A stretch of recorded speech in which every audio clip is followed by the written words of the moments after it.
Hey, everybody. Welcome to Comic Book Curation. I'm Polly, and joining me, as always, is Inquisitor, sounding much better than I am, even though we're using extremely similar microphones and software. How are you doing, Quiz? Not similar, exactly the same. We are using exactly the same software, yet I sound like I'm underwater and constantly roboting and glitching the fuck out, and he sounds fine. I personally think it might be your internet. It's one of the reasons I'm going to be leaving you guys in a couple of minutes to restart my router, because I believe that I might have problems in that regard. Anyway, rounding out our triumphant of us, Polly. I'm scared. Polly, come back. Rounding out our triumvirate of awesome is another bastard who has a similar system to my own, yet sounds perfectly fine. None other than Jack from Bad Comic Reviews. Jack, how are you doing? I'm doing all right. How you doing, cool. Polly? A little frustrated, maybe? I am a little frustrated. I'm not sure how you noticed that or knew, but yeah. I have insights. Just it's really getting me down, guys. I'm not gonna lie. This ongoing audio quality situation is driving me fucking nuts. Yeah, I don't know your specific situation to help you out, but I don't know. When I've got time this weekend, we can pour over it, see if we can fix it. Well, before we get too far into anything, let's take a look at this week's thumbnail, because it's relevant, as I try my best to make them always be. There it is. Nice. I like how her nipple area sparkles. I didn't notice that. I thought those were just the center of the webs. Like those were like, yeah. Well, it's like it's supposed to be, I guess, sequined or something, I guess. Kind of. Oh, like it's a sequined. What do they call those? What do they call them? Strapless broad deals? A bustier, I think. Well, no, I think a bustier it's like the whole belly, not just the breasts. But she bedazzled her nips. In any case, the reason why I'm picking this picture of obviously Mary Jane reading a comic book, sitting there looking all sexy and hot and red-headed, is because I recently went and saw SpiderMan Far From Home, that I am now henceforth referring to as SpiderMan Far From Good. Well, you just have not accepted Rachel Leishman as your Lord and Savior. The prophetess. Yes. Well, okay. So for those of you who don't know, the Mary Sue, who I still argue we're punching down when we talk badly about, because yes, pound for pound, we do better than them. And that's embarrassing for them. Oh my God. It is, but they've been around and they have a way larger sub count. And so if we had like 10,000 subscribers and we were getting 5,000 views, yes, it would be punching down. It would be like walking into a special ed class with an AK-47. All right. But the way we are right now, there's a lot of jokes right there, Quiz. I'm okay with it. No. Listen, see, this is the thing. Let's leave Kalashnikovs aimed at the developmentally disabled alone for a moment. Just for a moment. Yes, we shall return to it. We really won't. Why I think that it's punching down is this. I said pound for pound. Look at our sub count. Look at their sub count. Look how many views they get. And then, of course, how many views we get. Yeah, as a percentage of subs, we beat their ass. And I would argue that we have little to zero irony views, where I would argue that at least half of their views are irony views. I would venture that most of their views are irony views. I mean, we're covering... Go ahead, Jack. I would also wager that our viewership is way better looking than theirs. Of course. Like, if you took all of our viewers and lined them up, they would be 1,000 times better looking and happier people than what we're seeing from them. I don't know, because like I said, there's a lot of irony views that they get.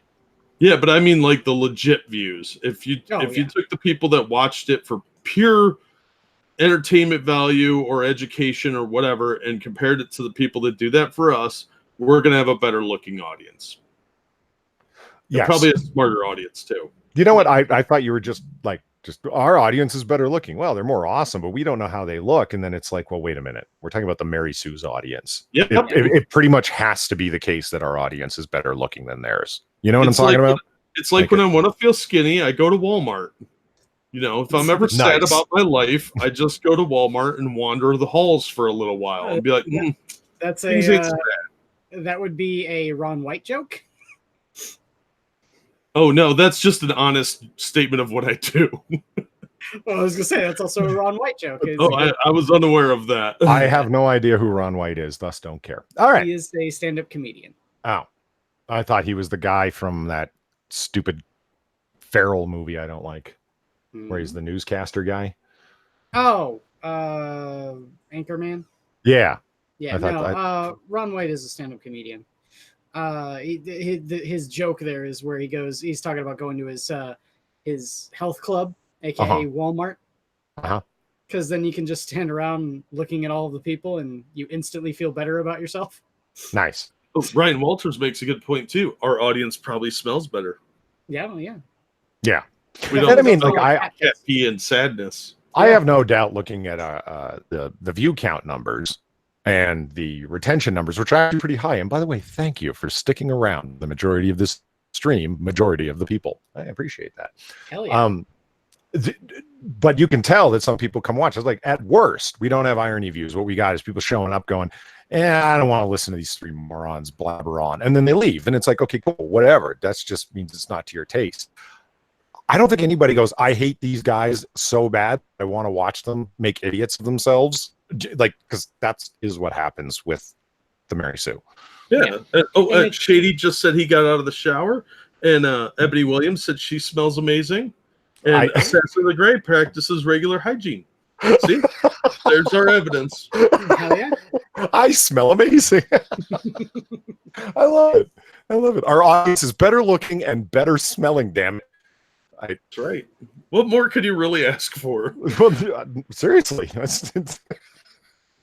And speaking of our audience, if you haven't done so already, we would really appreciate if you'd hit that like button and possibly share the link on Twitter or simply retweet the tweet that already went out with Sexy Mary Jane there.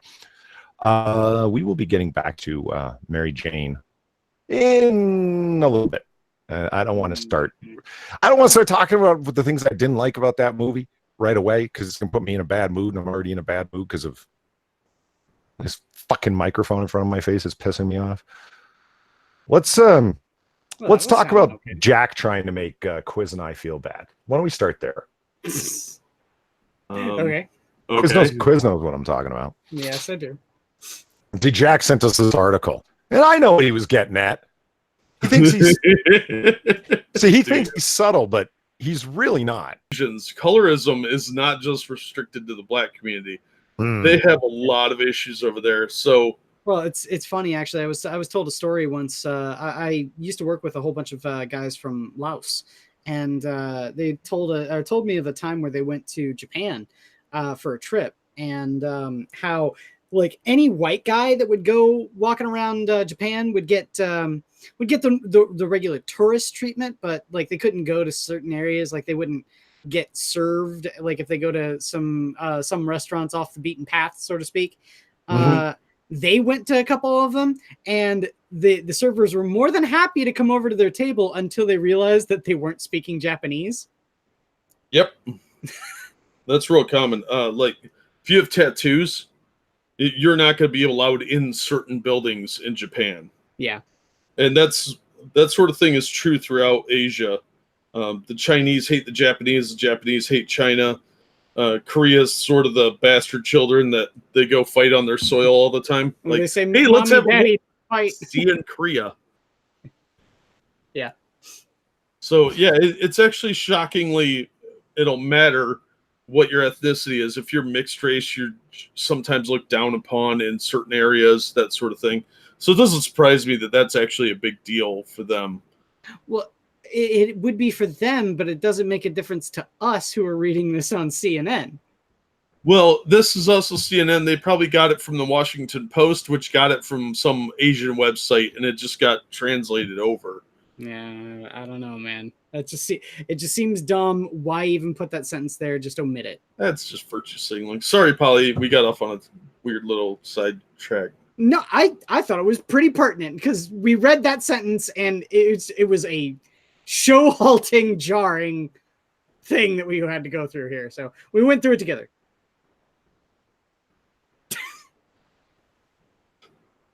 James Cully, this story is gonna break me. Yes, yeah, I think it already has. I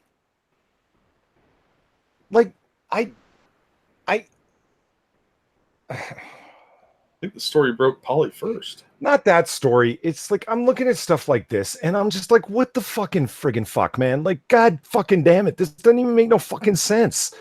Like Captain Marvel's Brie Larson shows off Jedi realness on Instagram. And I don't give a fuck what these retards are saying over at CBR. Like, look at the fucking Instagram thing. Look at this. Why? What the fuck? You're not a nerd girl. Your friends aren't like, what the fuck Instagram? The internet was a mistake. What is it with these people? She looks like a 12-year-old boy. Cue Frosted Glass. We need now Brie Larson. Hello, fellow kids. Well, I mean, it's like, oh, I'm in the MCU now, and you're going to have to deal with it, toxic fanboys. I don't need some white dude telling me what I can and cannot do. Like, what is that what's going on here? Am I misunderstanding it? Is this promotion for some retarded fucking, I'm saying retarded too much. I mean, going to get demonetized, not that we are. Well, is she on some panel that's got something to do with something? Like, they talk about, oh, well, Samuel L. Jackson, that fucking Scientology weirdo, well, he was in Star Wars movies, and then he was in a movie with her in the MCU. Therefore, she's dressed up as a Jedi. What the fuck? Well, so she's reclaiming a colonialist narrative of Jedi ship. Yeah. Like, I like Jack Gunsky's comment here. Next year, Brie Larson is to play every part in every movie, or else you're a sexist. I don't like Brie Larson. The category is Jedi realness. Like, and Samuel Jackson, in case any of you are under the impression that he, as a real person, is anywhere near as cool as the characters that are written for him, in case you're under that very mistaken impression, this is what he responded to this on Instagram by saying, "The force is strong with this one, ! Midichlorians off the charts." Oh, God. Make no mistake about it. Samuel Jackson is not Jules Winfield. He's not Mace Windu. He's not any of the other characters that you like to see him play. He's an actor.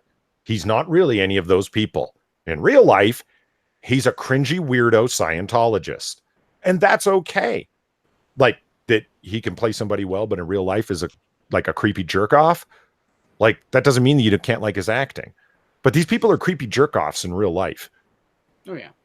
I mean, the midichlorians are off the chart.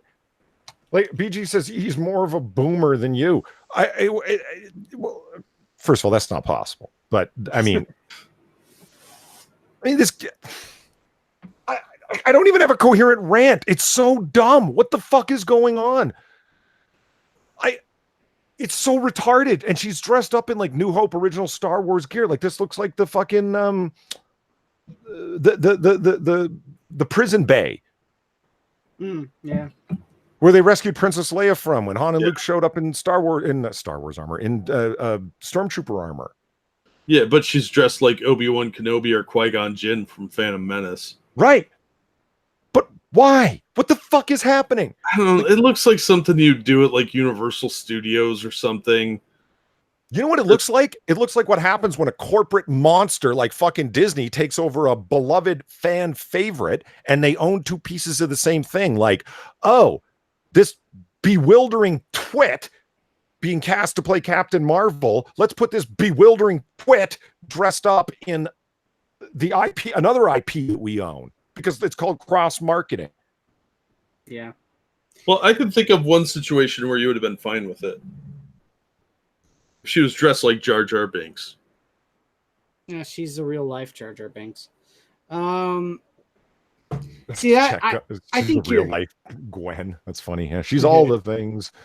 I think that you're not wrong about that, and I think this is the sort of thing where now you'll start to see people like really starting to fight back. I don't know.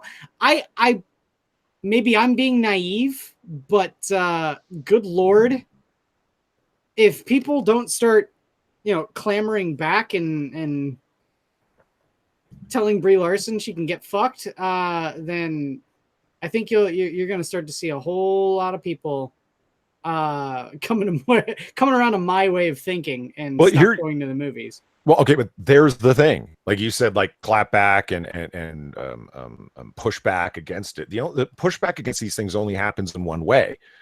They push it so hard, like the company, in this case, Disney, Lucasfilm, pushes all their products so hard and does it so often and does things like this that ain't got nothing to do with nothing.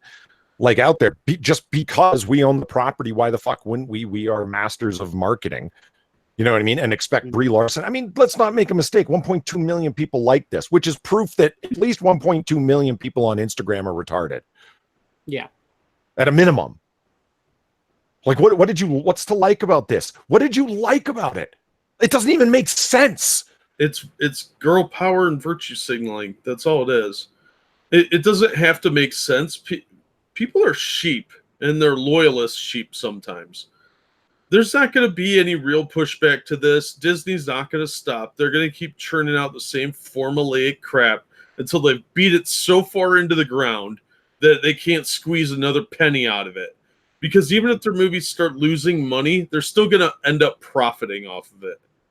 So they're not going to stop. They're just going to keep shitting all over your childhood. Now, excuse me, I have to take a black pill. No, you're not wrong, and I agree with you that the only way that the pushback actually, because pushback is just simply responded to as toxic fandom. When you say this is bullshit, fuck off, Brie Larson. Those are a bunch of I don't need white dudes. Why don't you just say miserable fucking honkies? Because that's what you fucking mean. Woman who's also white trying to appear woke. Go fuck yourself, cheese woman. Like, it's like, you people are just toxic. Like, whatever. You say that about everybody that doesn't think you're fucking awesome. It's fucking meaningless. But you're right. They will continue to push it. And the only clapback that's real is when people just simply stop going generally. And at that point, they'll say, oh, well, I guess the promotionalism for this is over and the audience isn't happy with it anymore. Certainly not our fault in any kind of way. I mean, why would a Disney company ever push something to the point of retardation? Like, oh, I don't know, Axe body spray inspired superheroes from Marvel? And look how generic they look. Oh man, you're strobing, Polly. Yeah, I know. I don't know why it does that. I apologize to the audience. It's Chrome. Sometimes when you share a new screen, it will flash until it decides to stop. Thanks, Chrome. Yep. Such a garbage fucking. And I hate this browser. I love that because here's a couple things I noticed right from this first image. There's only one white person. That only because they had to. Wannabe punk girl right there on the middle left. Everyone else is some kind of black. Hey, Grandma, when'd you get here? Well, Shuddy. Another thing too. I don't know. Are they trying to be body positive with the fatty on the far left and the thick thigh woman in the middle right? You don't like her. Like what kills me is that she's not a thick person overall, because her arms are like normal size, and then they make her thighs and her hip all like super thick, which is weird, and they give this guy like ultra dad bod. Like, what's happening? And yes, in case you can't read in the background, the name of this Axe body spray inspired superhero team is The Freshmen. The Freshmen. That's right. Because they're freshmen. They're fresh men. Marvel Comics is no stranger to creating eccentric characters or teenage superheroes for its shared universe, but its latest characters may be its strangest yet. The comic publisher will introduce the Freshmen, a new team of inspired by Axe body spray, because for some reason they're living in the year 2002. A trailer uploaded to Axe website introduces 5 freshmen from the Future Mind School of Science and Technology in Chicago. FMSST? Are we going to be now agents of FMSST? That's feminist? Like condensed? Oh my God. It I didn't even is. put it together until that, woke, right? Oh my, and of course it's like a STEM school. because women love the science. Right. And it loves the science. And it's in Chicago, the feminist school. And their names are Damian Garcia, Lissa Jordan, Danny Lee, Emily Everhart, and Terrell Taylor. The narration explains that thanks to a combination of their own scientific know-how and Wakandan technology. Well, I think we just discovered why they're all some kind of black. They become the superheroes Burner, Wind Chill, Kid Vanish, Override, and Double Time. Together they are the freshmen. And you know what? They probably all smell like cheap chemicals that you would get from some frat guy that hangs out at bad bars trying to pick up loose women, because that's what it is. It's Axe body spray. Meta Winter, hold on real quick, said, do you realize that the group is meant to reference the freshman squad in Congress? I would normally say you're wrong, but their school is a STEM school that literally condenses the word feminist, and they're the freshmen and they're woke as fuck and they're Wakandan. And so, yeah, I think you're right. I think that's exactly what's going on. What the fuck? Sorry, Quiz, go ahead.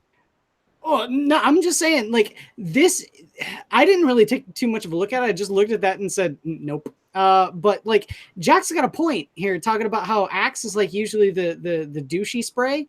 Now, that being said, I definitely do have Axe shampoo in my shower, so shush. But does that make me part douche? I don't know. A little bit. Yeah, it a does. Little bit? Yeah, that's fine. I'll own it. Did you get it like bulk for cheap like a decade ago and that stuff was still selling? No, it's not old or anything, but it was. But you are. Sorry, go ahead. I'm sorry. Man, you let slip that you're just a little bit older than Polydub, and he won't let you live it down. I'm keeping my mouth shut. I'm not. But no, like if it's a case of like being influenced by the freshman squad of Congress, Axe body spray douchery, and like fucking race baiting with Wakanda and shit, I'm okay with my initial judging a book by the cover contempt for this. Well, it's Marvel. I mean, I have no problem judging a book by a cover when it comes to Marvel, because I'm just not going to buy it. I see Marvel, I'm not buying it. Yeah, and I'm not buying Axe body spray either, because I'm an old man. It's fucking stupid. Well, I mean, yeah, so Disney-owned companies are certainly not above oddball, weirdo marketing, trying to catch a ride of the moment. Who's supposed to be the target audience of this? Because I don't know a lot of women that wear Axe body spray, for one. And second of all, their costumes are incredibly generic. They don't look like a super team. They look like this. It looks like a free giveaway that you would get from Radio Shack in 1982. Yeah, that's a good point, Jack. That's what I was immediately thinking, was that it was like a promo.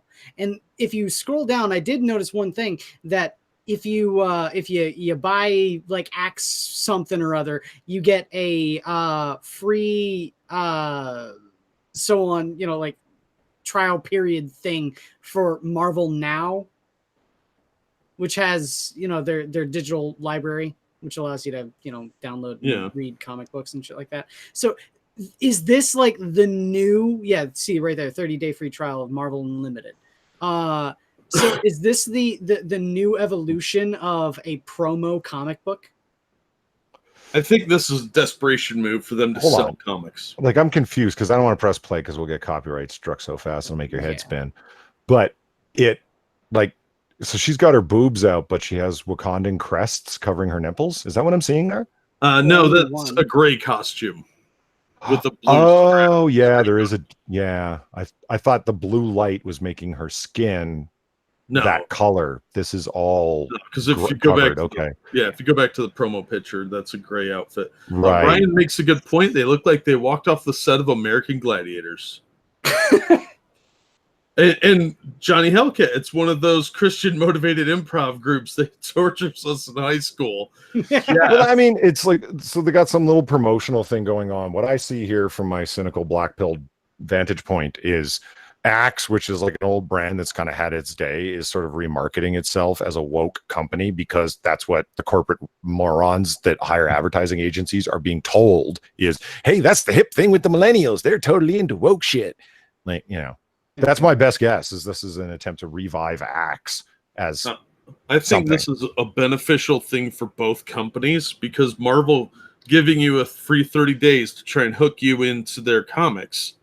It's a desperation move on their part, and Axe gets the benefit of getting a little superhero comic out of it that's like a promo giveaway thing.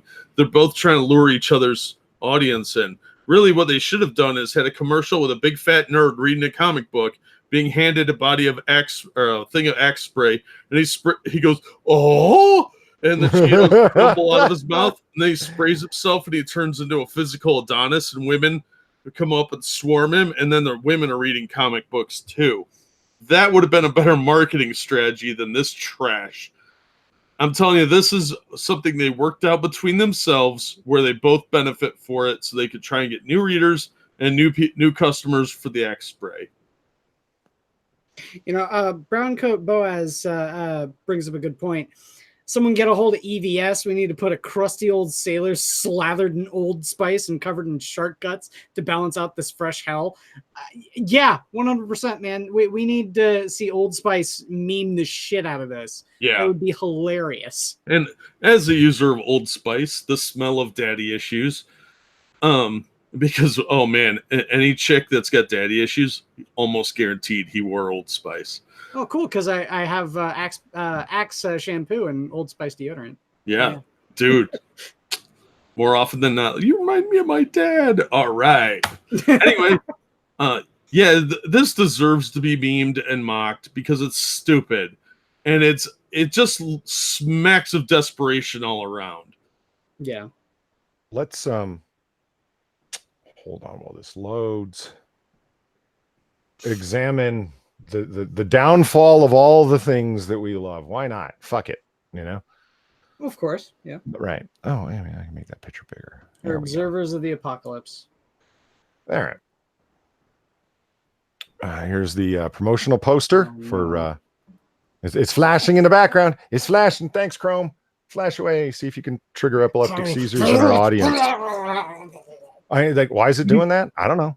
Ask the Chrome Hangout people. I just had a seizure, and it's okay. But do we have to start our fucking streams off with a disclaimer? If you're subject to epileptic seizures, please contact a physician before viewing this program. Yes. I mean, look at that. It's still fucking going back there.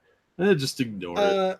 Do this. Click on one of us in the Hangout window, and then click back on yourself. No, it's still flashing away, dude. Okay, anyway. Just there. Oh, fucking there hell.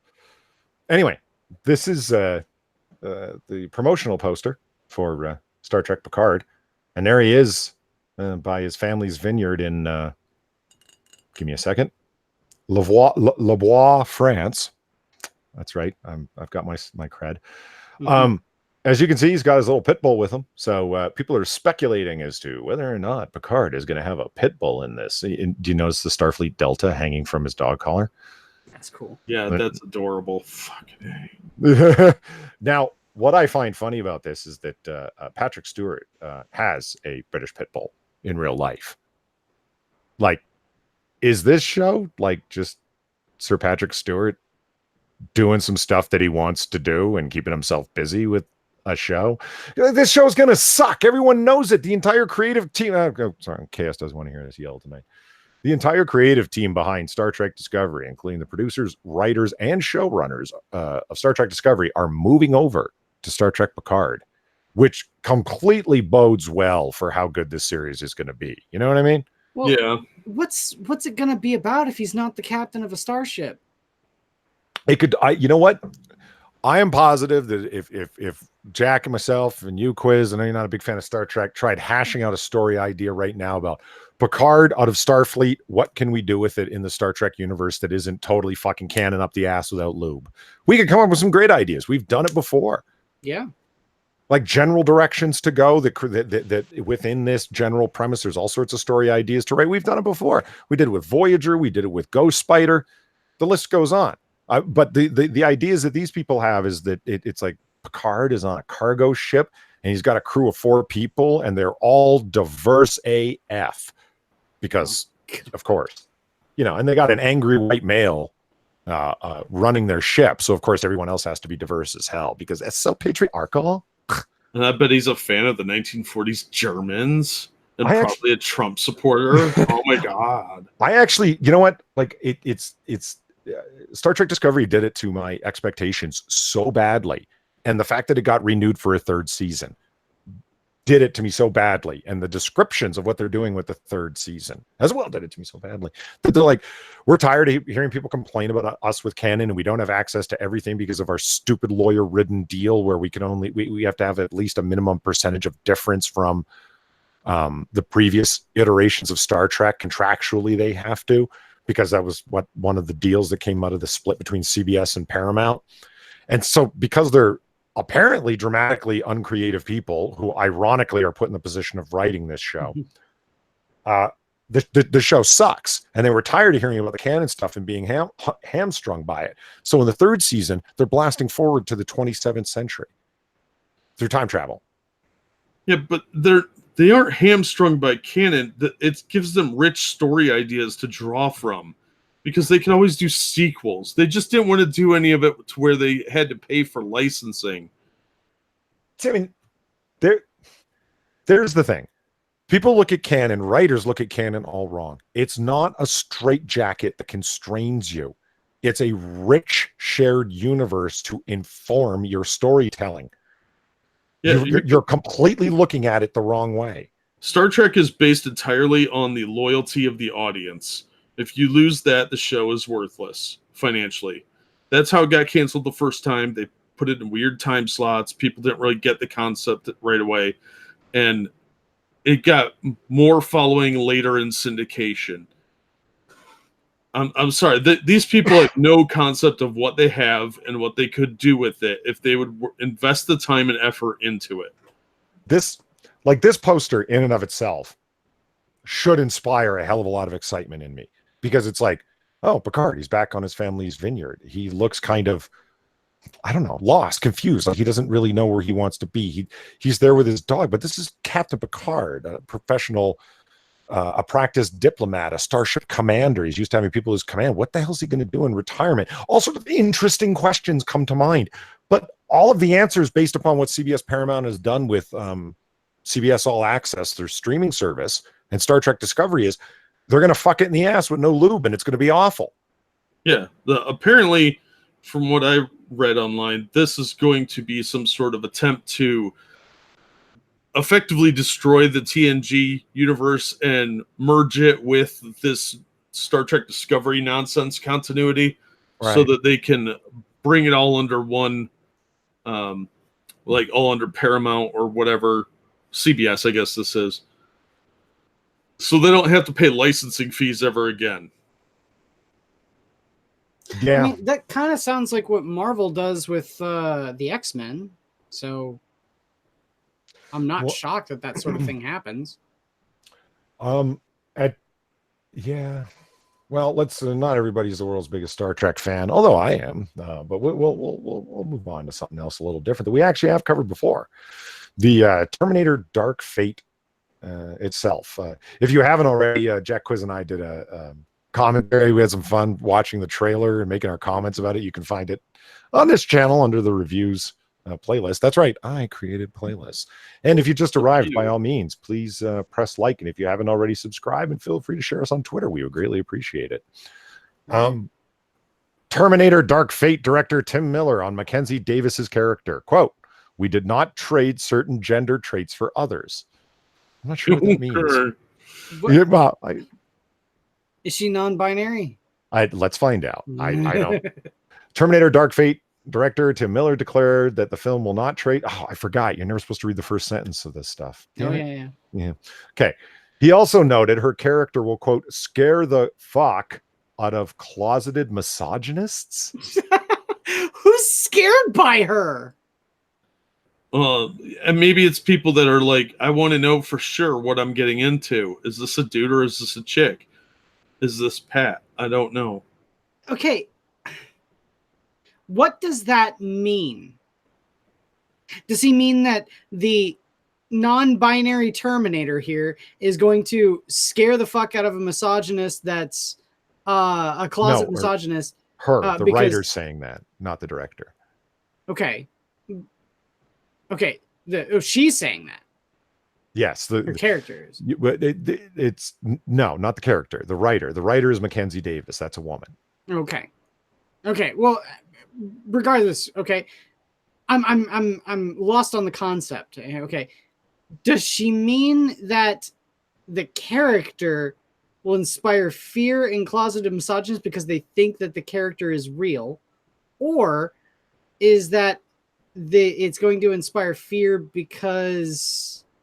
Like, how is it going to inspire closeted misogynists to be afraid? Well, I don't know. Let's read some more than the first two sentences and see if they explain it. Yeah, in an interview with Variety, if you don't know, Variety is the ultimate Hollyweird shill mag. Miller discussed the upcoming 6th installment of the Terminator franchise. He began the interview by answering a question about how he plans to win over Hall H at the San Diego Comic-Con. Miller answered, in part, quote, "I really wanted to see Linda Hamilton come back to personally continue her story as Sarah Connor. Like James Cameron, I always find stories about women are much more interesting than men picking up guns. Jim's movies are grounded in reality and character and just happen to have time travel and robots. I'm wired the same way. I want to give the audience a story about Sarah and these new characters and make everything else as realistic as possible. I want to sit in the audience and believe that this shit could happen to me. That's how I'm approaching it." Okay, so you really think you're a lot like James Cameron. Good for you. Miller then went on to discuss how the idea of Mackenzie Davis's character, Grace, comes about. He details that he actually brought in a group of novelists to brainstorm ideas for the film before they even brought in screenwriters. He indicates that Joe Abercrombie, author of the First Law series, quote, pointed out that the Terminator films tend to have a trinity of main characters. One of those is the Protector, the Kyle Reese character portrayed by Michael Biehn in the original, Jai Courtney, and Anton Yelkin in sequels. Miller went on to detail about how the new idea behind this Protector character. Joe came out with this idea that a new Protector from the future is a machine fighter. It's a painful life, and they're scarred, and they take a lot of drugs to combat the pain of what's been done to them. Okay.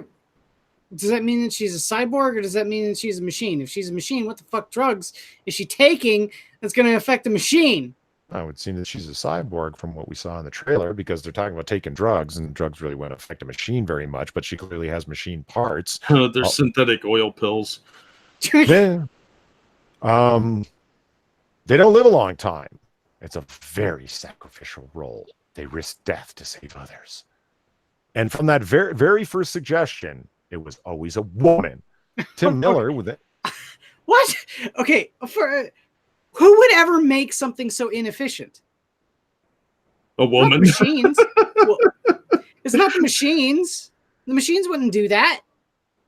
So does that mean that it's created by the John Connors and the resistance fighters of the future? If so, why didn't they just take another fucking Terminator that doesn't have the same kind of restrictions? That's a dumb idea. Well, Tim Miller would then respond to a question about the backlash the film received through an early Dark Fate poster and how Davis's Grace will be received at Comic-Con. Quote, "If you're at all enlightened, she'll play like gangbusters. If you're a closet misogynist, she'll scare the fuck out of you because she's tough and strong, but very feminine." It could have fooled me, number one, because she doesn't at all look very feminine. Other than being wiry and small. Strong and tough in the movie, but does she or doesn't she get her ass kicked by the bad Terminators? Because I mean, that's kind of the point. And if she does, then the strong and tough thing kind of goes out the window for it to be an interesting character. Or is this going to be a Captain Marvel sort of situation where she's just going to run roughshod and kick everything's ass without any trouble or, hardship at all? In which case, the movie will be awful. Okay? Well, really, really this whole article, in terms of its value, boils down to this guy's very much aware of what's being said about his stupid ass character, and he's obviously affected by it despite what he says. Miller would add, we did not trade certain gender traits for others. She's just very strong, and that frightens some dudes. He would then specifically address some of the online responses he's seen. Quote, you can see online the responses to some of the early shit that's out there. Trolls on the internet. I don't give a fuck. You saw it. You noticed it. It affected you. You're calling them trolls to try and diminish the size of the reaction you got because you're concerned that your reboot of the series that actually has Sarah Connor back in it, you know, the reprised role or coming back to it, is going to fail just as badly as Terminator Genesis did, that had Arnold. And you've got Arnold, and you've got what's her name? Linda Hamilton. Linda Hamilton. And you're afraid because of one poster and your stupid ass decision to put a stupid ass Terminator in there. I mean, Terminator Rise of the Machines, okay? It's a terrible film. Nobody likes it. Some people are okay with it. I generally liked it. Nobody loves it. You understand what I'm saying? And look at the Terminator that they picked to come back in the future. Ultra sexy, blonde bombshell, typical blonde bombshell type woman. You know what I mean? Like, that didn't save the movie. It's not about misogyny, retard. And you know that it's not about misogyny. You know it's not about people trolling you. It's about you coming out with something stupid, and now you're really fucking worried it's going to crash and burn as bad or worse than Terminator Genesis did. And you're trying to blame it on a few trolls. Like when Rotten Tomatoes get a really rotten audience score, they start blaming trolls and are as pathetic and transparent as to blame Russian bots. Well, they don't want to admit that getting woke, you go broke. Well, you know, two things. Number one, I think the major thing that he's focusing in here is Mackenzie's character, right? I think you'll find that every single person that's like having any disparaging remarks about her will shut the fuck up if you actually deliver a story about Terminator. Namely, going back to the whole tried and true method of it being about Sarah Connor protecting John Connor so that he can grow up to be the resistance leader. That's what Terminator is. That's what it's always been about. Okay. We already know that they're going to get rid of John Connor right at the beginning so that they can get discount Mila Kunis to be the new savior of the universe. Yeah. And see, that's the thing is like, okay, that sort of thing will immediately cause every single person that's going to see the movie to instantly turn on you. That is fuck Mackenzie. It doesn't even matter. I'm telling you, they're going to work in an illegal immigration storyline too. That's why they're on that train. You kind of convinced me of that. For those of you who haven't seen the teaser trailer we're talking about, watch our version of it. It makes it more fun. Watch our review of it instead. Oh, absolutely. We're way more entertaining than that movie. Like, I'm not even trying to toot our own horn. It's painful to watch that short teaser trailer. At least we crack some jokes about the fucking thing. We eviscerate it. Well, I mean, and the idea is like John Connor is no longer the future hero of the rebellion against the machines. It's now this little girl. And it's like, so all the main characters are now female. It's like, this is just you being woke as fuck. Come on, buddy. And you're really concerned that it's going to blow up in your face. And I don't care about the trolls. I'm not insecure. You're insecure. You know, that's what I read there. Yep.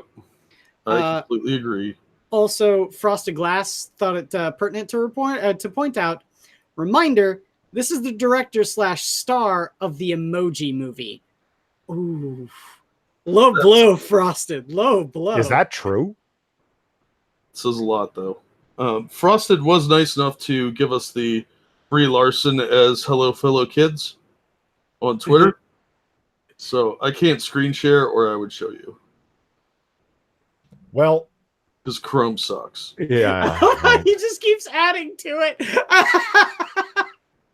Hold on. Let me pull it up. Yeah, it's going to be Juan Connor, right? I got the midichlorian. Love Puck, Star Trek, cross out the Trek, Wars. That's good. That's good. I like it. You're so woke, Brie. You're so woke. I haven't read this story, but I am interested in seeing what the hell they're talking about here. Because, well, quiz, see, with the fucking Chrome sucks, dude. I can't screen share. You can't do anything without causing epileptic seizures. Like for real, like if any of you have like a really big external monitor and that's flashing in your face, I apologize. Jesus Christ, that's fucking stop. Let's try sharing it again. I know, go over to OBS, right? Like, fuck, I've just got a weird feeling that something else is going to go wrong. There, okay. It's not pulsing. All right, Zack Snyder reveals more looks at Cyborg cut from his version of Justice League. See, a lot of people online have been bugging Zack Snyder to release his cut of Justice League. Quiz doesn't believe me, but it's true. Yeah, because who actually wants that? The number one nowhere says Brave for fuck's sake. Yeah, I haven't tried Brave launching Google Hangouts in a while. I should go back and give that a shot. I know when I did, like, I don't know, a year ago, they weren't compatible, but that was a while ago and a number of updates ago. So yeah, I'll give that a shot. For those of you who don't know, Zack Snyder started directing Justice League and was like 85% finished the film.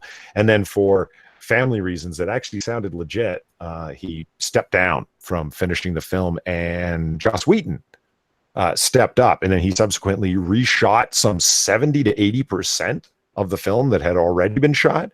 And if you watch Justice League, it ends up being like this mismatched film that really does look quite patchwork, and they had to bring back what's his name? Superman. What's the actor's name? Henry Cavill. Yeah, I had to bring back Henry Cavill and the infamous CGI'd upper lip because he had a mustache for a Mission Impossible film at the time, and they wouldn't let him shave it. Just to go do some reshoots, so they had to CGI out his mustache, and he ends up looking all wax face and weird.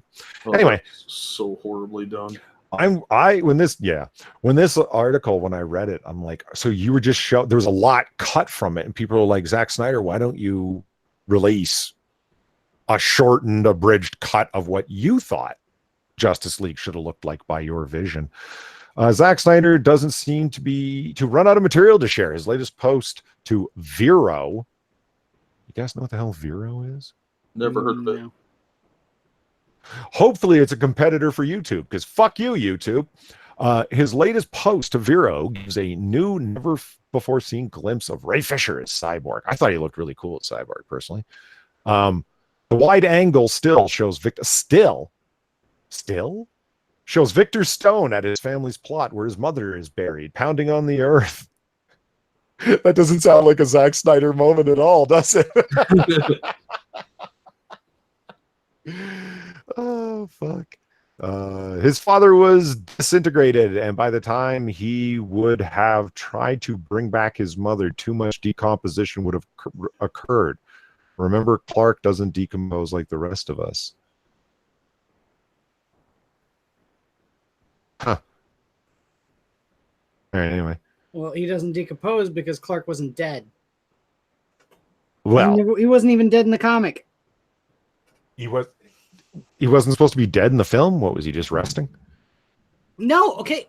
The reason why everyone hates the death and return of Superman so much, because you remember, like, there was like national media coverage when Superman died. You know, you remember that? Back in the 90s, man, it was everywhere. It's like, can you believe Superman died? It was on the news. And then they had the couple of issues after that with the Battle of the Supermen. And then just when Cyborg Superman, what's Eradicator. Well, no, Eradicator. Hank Henshaw was Hank Henshaw, yeah. Hank Henshaw was ready to assume the mantle of Superman. Out of nowhere, someone punches him from off screen. Camera pans around. Who is it? It's Superman. Because apparently when Kryptonians get the living fuck punched out of them, they go into a healing coma. No. Which is identical in all intents and purposes to human death. But just they don't decompose because they're not dead. Just taking a nap. Yeah. He was a nap. Nap in Return of Superman. Kryptonian napping time is what that was. Oops. Okay, here. I got something that's like halfway fun. We don't get to do enough fun stuff on this stream. Oh my god, it's not flashing. From Super Shill CBR, Spider-Man relives his darkest moment as a life-size sculpture. So of course everybody remembers this, or at least you should, from Kraven's Last Hunt. Yeah, one of my favorite comics of all time, which I personally wow. When you pitched, let's see here. I can even bring up because I did the database here. Yes, I did pitch it. The story arc, and it was awesome. This is the collected edition cover. I don't like it. The way they went all red with it, I don't like it. Yeah. The color scheme, I think the original, like so, looks a lot better. That's just me. But let's check out Buddy's life-size sculpture. What do you think? That's creepy. That's kind of cool, actually. I don't know if I was like walking around in his yard at night and saw that, I might shit myself. It's a nerd scarecrow. Yeah. Like, it's badass, but seriously, if I saw that on someone's lawn, and under the right lighting, you're walking around, it's dark, and you're, oh, let's cut through Bob's yard. He won't care, and he just put this up. You're like, what the hell is that? Polly pitched that on episode number 7. Oh, we're that far back. Holy fuck. This is episode 54. We've done this for 54 weeks, guys. Well, we also had several weeks off for Christmas. Yeah, so we're oh my god, we're over a year. Our audience is awesome. Yeah. Oh yeah, by the way, apparently according to Far, I was at 666 subscribers, which I found disconcerting. Yeah. And Far, of course, took right to Twitter and posted that, oh yeah, look, he's at 666 subscribers. The moment I told her, I found it disconcerting because that's how Far rolls. She's got a mean streak in her. Mm-hmm. And so I immediately asked, can somebody sub or unsub? Which I meant as a joke. The one time Hammer comes in and goes, happy to comply, unsubbed, bastard. And so I went down to 665. Apparently I'm back up to 666, Far informs me. So if you're not subbed right now, I would really appreciate you subbing to get it up to 667. I don't like that the pall of Satanism hanging over my channel in that way. Far says it's a lucky number, but her name is Am I Satan Yet? So well, okay, yeah. And I was talking to her in voice chat last night and she said it's a lucky number. And I said, I don't think it is. And she goes, Mom, is 666 a lucky number? And she says, yes. I'm like, yeah, but she's Australian too. I would, Yeah, Australia is not even a real place, from what I hear. I read it on the internet. Yeah. The flat earthers revealed there can be no place down there. So, not true. But, oh, wait a minute. One thing I did want to do before we moved on, because I think this guy deserves his cred. Artist Richard Riley was the one who did that. Fantastic piece of art. Richard Riley. Good job, Rich. Looks great. I mean, that's dedication to a really awesome cover. Yeah. Yeah, that's I bet that took him a long time to do too. Fucking right. Especially like the headstone and everything, man. Like, damn. That's pretty cool. So just moving along. I mean, that and that was like fun. So what the fuck else do we got that's here's something for the Star Wars fans out there. And I'm actually a little confused by this story, so maybe it'll it's flashing again. Sorry, chat, and those listening in the future. For God's sake. Let's try that again. Fuck. No, okay, we're good.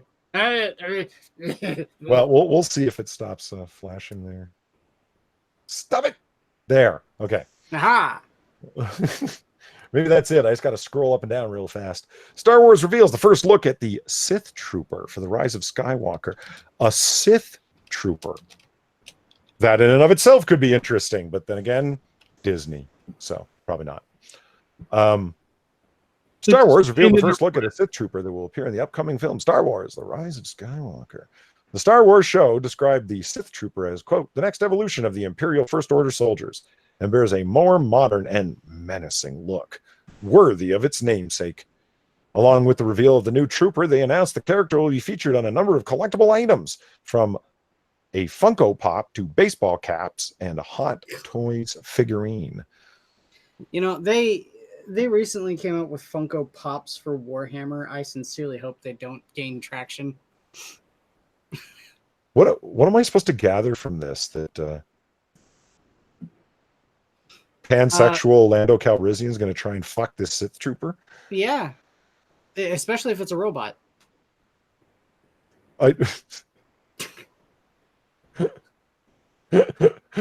Oh fuck! He looked a little too happy there. Right?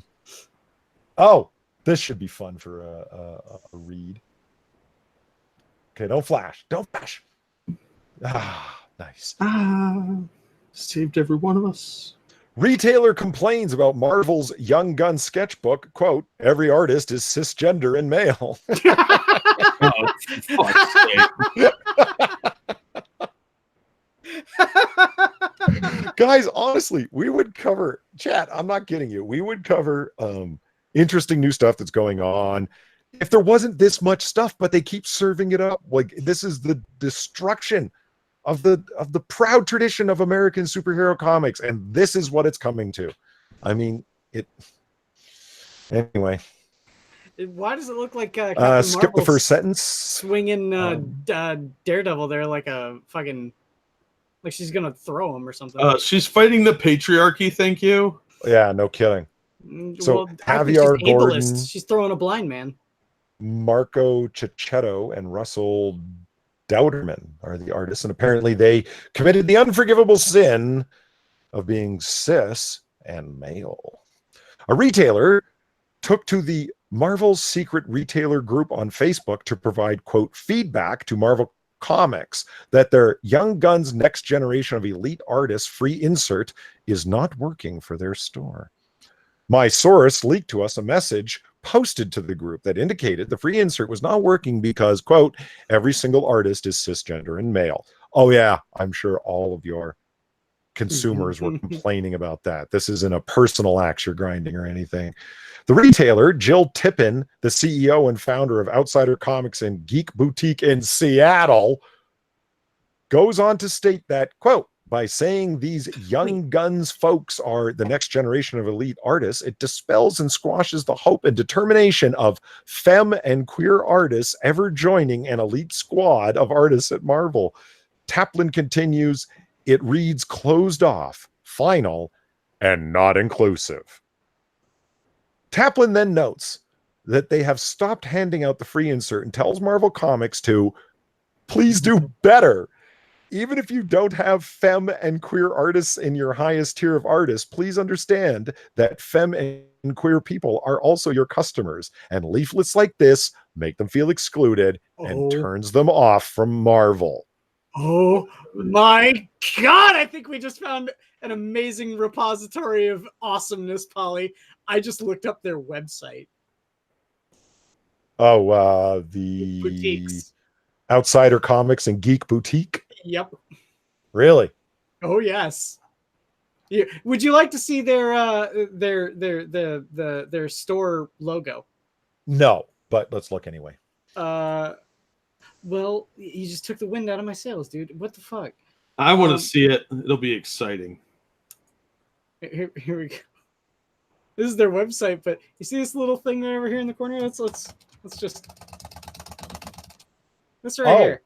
Wow. This right here. It's a problem glasses troll with rainbow pride troll hair. Mm-hmm, mm-hmm. Outsider Comics and Geek Boutique is a physical space located. It was a physical as opposed to non-physical space. Located in Seattle neighborhood of Fremont that brings together a community of individuals, women, minorities, LGBTQ groups who identify with geek culture but have traditionally been underserved by comic shops. What comic shop is underserving you? You have money? Any comic shop will serve you. Period. I call bullshit on this very premise. Yeah. Jack, when you ran a comic shop, did you ever turn anyone away who was willing to pay? No, never.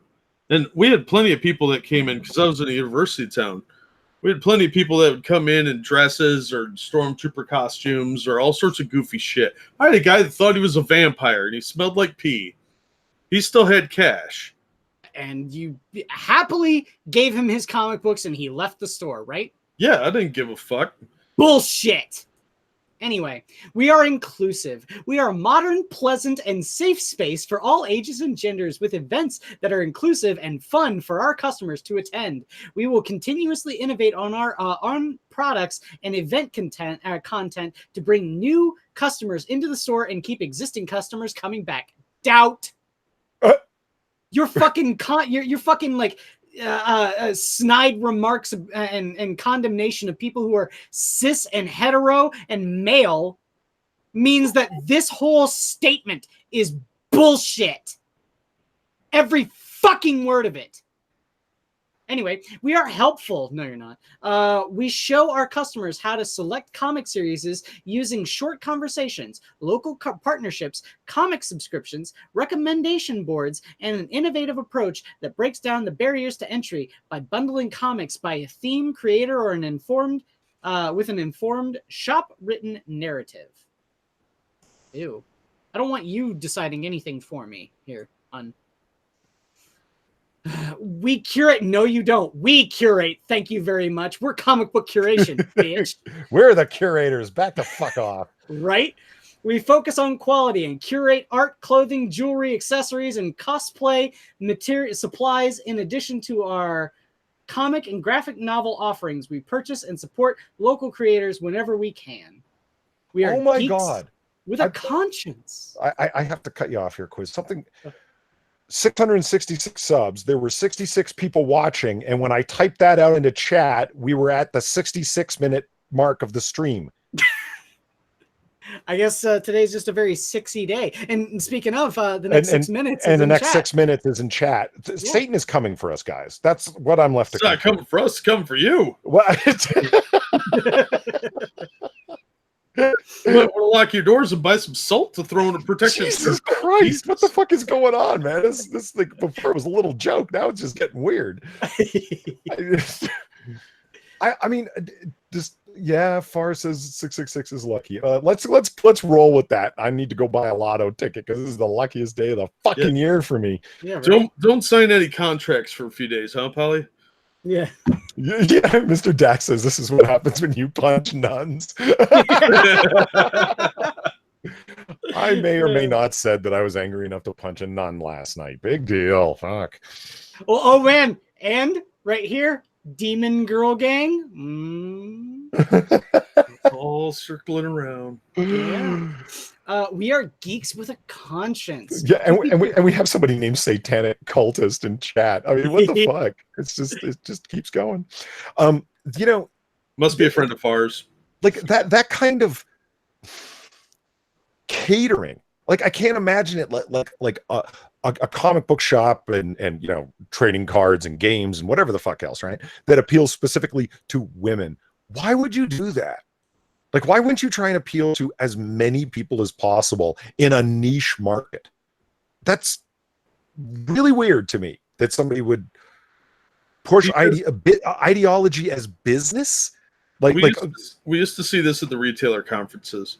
There were always a lot of people that wanted to pander specifically to one group. And that's not how business works. If you want to make money, you can't virtue signal. You can't afford to. Even Starbucks loses money every time they do it. So it's foolish to do, and they're not going to stay around very long. They'll be there a couple years, probably, but that'll be about it. And then they'll go out of business and fade away quietly because nobody will care. Oh my God, this keeps getting better. This shop was kickstarted. No shit. Kickstarter backers. Of course it was. I mean, I like crowdfunding, but like, guys, fund like a feminist author or something. Like founding a feminist store, regardless of what they're selling, or like a woke store. Like you're asking it to go out of business. A book once published doesn't go out of business. Like, you know, don't throw your, like, okay, you want to put your money into ideology, you know, whatever, it's your money, you can do what you want, but to put it into a business, it's going to fail because that kind of business model can't be sustained. Put it towards something that's going to stay around, like a book or whatever the fuck. It's not about that. It's about virtue signaling. The backers are all virtue signaling. These people have even less money invested than they would normally if they were opening a comic shop. So they can afford to be this exclusionary with their and specific with their ideology because they have very little money invested in it. So they're not really out anything if it goes out of business, or rather when it goes out of business. Guys, now I'm just wondering here, how much did they raise?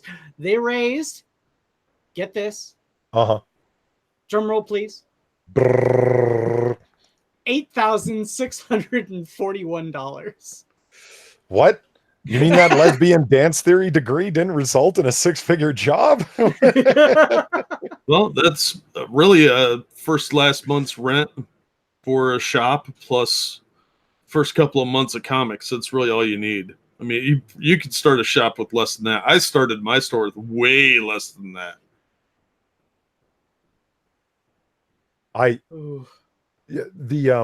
Jack Gunsky says that never interrupt your enemy while they're making a mistake. Yeah, fair enough. If you want to demonstrate to yourself how that's not a sustainable business model, go the fuck ahead, Seattle wokers. I will point this out though. Oh, stop it. There's Joe Quinones. Oh God, get fucked, Joe. You're a terrible artist. That's Butthole Guy, is it not? No. You're thinking of Rodriguez. This is right. yeah. Who's this Quinones? is the dude that did America Chavez and did had the honor of penciling a comic written by Paul Dini and turned in the most garbage art you've ever seen. Mm-hmm. Which is a review you can also find on this channel where Jack and I, or Quiz and I, did America Chavez. What was it, number 3, 4? Number 3. Number 3. Yeah, and Joe Quinones did the art for it, and it was awful. But he, of course, when he sees that picture of Brie, he can't help but signal his own virtue and draw a picture of her as a Jedi Knight as well. Like all of you people, man, it's people don't seem to think.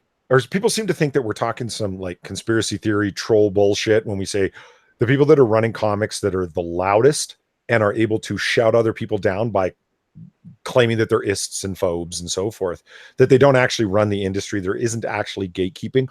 Bullshit. Because Brie Larson does some moronic garbage playing dress up for whatever confusing reason she did it. And everybody else likes it and retweets it. And other artists do their own renditions of it. It is a like-minded squad of gatekeepers. It absolutely is. It's got plausible deniability all over it because it can just say, no, it's not. What do you mean? We're just saying what we want to say online. I thought you guys were into free speech.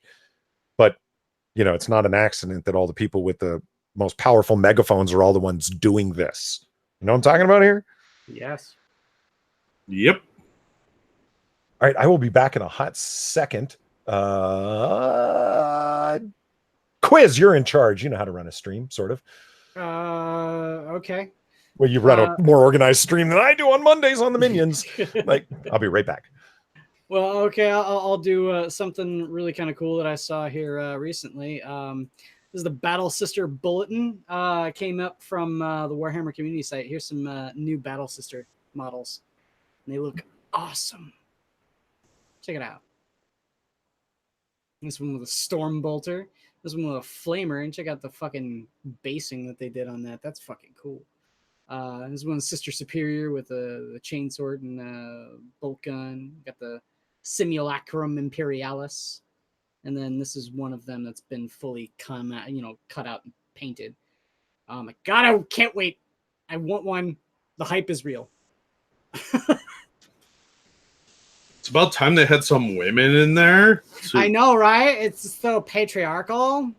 I like this new army that they came up with, the Sisters of Battle. It's clearly brand new because I'm a huge fan of the Warhammers. Oh yeah, because it's totally needs more women's. Ryan Rawlings, I reject all of your space commie claims about the Corpse Emperor, you heathen alien supporting what are they called? Shit. There's a specific term that the Tau use for it.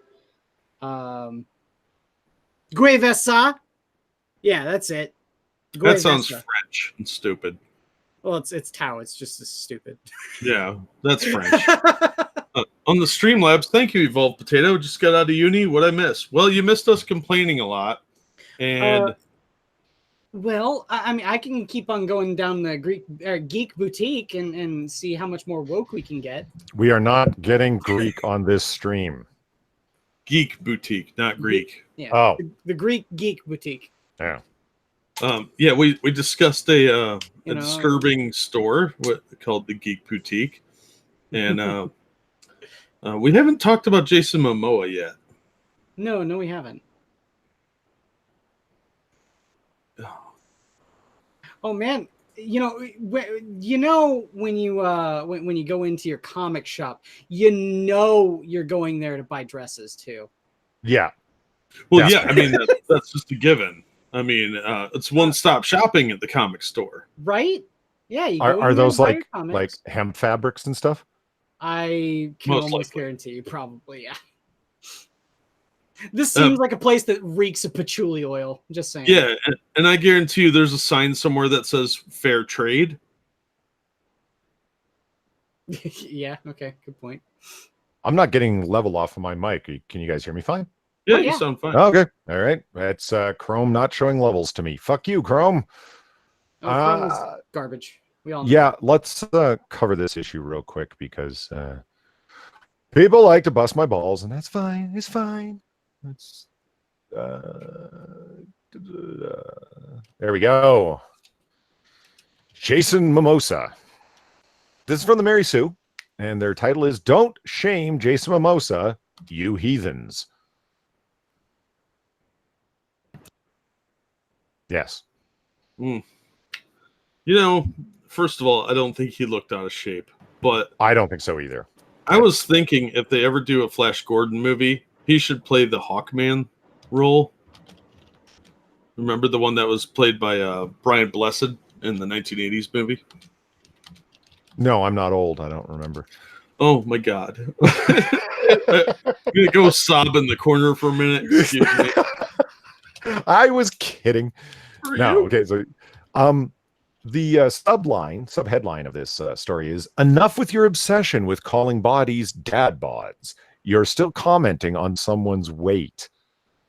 Which apparently Rachel Leishman, the author of this article, is saying, "Don't you realize you're fat shaming?" Like, that kind of thing. Well, I'm not shocked if you know what Rachel Leishman looks like. She looks like a goblin. Oh, she absolutely does. She absolutely does. And yes, we're punching down because it's the Mary Sue. It's True Quiz. But no, it's not. Yes, it is. But here we go anyway. I think if I may interject real quick, I think what Polly's trying to say is that sometimes it's okay to punch a retard quiz. Well, okay. Sometimes kids are dense and retarded and need to be called out for it. Exactly. Like that nun. Well, that was a Frank Miller reference, but whatever. I saw that horror movie and I was totally okay with him punching nuns after that. Yeah. Jason Mimosa had the audacity to breathe while on vacation. Yeah, it's a Mary Sue article when, right? Yeah, right. It's a hyperbole first sentence. And there are people complaining about his dad bod because a picture of him doesn't show an unnaturally chiseled set of abs like the ones on display in Aquaman. We live in a world where often our superheroes are shirtless and showing off their muscles and no one is complaining about it. But that doesn't mean we get to body shame them when we think their bodies have changed from what we saw on our screens. Okay, now hold on. Why aren't you calling out the female gaze and no one is complaining about it? You mean sexually objectifying this man, Rachel Leishman? Because that's what you're fucking doing. And I actually don't have a problem with you looking at the object of your affections of a well-chiseled man. It's like, holy shit, I think that guy's hot. Okay, good for you. That's, that's your cup of tea. That's whatever.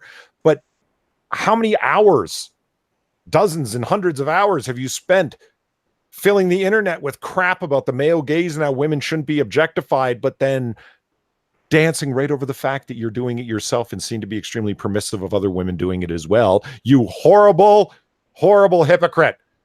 No, hypocrisy. Thy name is Mary Sue. It's right. fine. So anyway, trying to maintain a six-pack every day of your life is unrealistic, said the fat, portly woman. The problem that now surfacing with Jason Momoa not being as ripped as he was in Aquaman shows that we portray, quote, attractive bodies in our media is a problem. Sure, a six-pack is nice, especially when I'm staring at it with the female gaze in a totally hypocritical fashion, but not dying to maintain an unrealistic body image is also pretty nice too, said the fat, portly woman who does very little to maintain a healthy body at all. Here, scroll down, and my cursor's not. See, there's his dad bod. I'm like, what are you talking about? That's not a dad bod at all. Yeah, you can even see the faint ghost of a six-pack. This one saying like this line right here, like I think that's what they're talking about. It's like he's got a paunch. No, he doesn't have a paunch. Those are the fuck me lines. If he had like 5 less pounds, the guys like that, dude. I'd love to have this guy's build. What are you talking about? Right, me too. It's ripped. Yeah, that's all muscle too. None of that's fat. Give me a break. But Frosted Glass pointed out something that I think we need to adopt. It's called punching downs.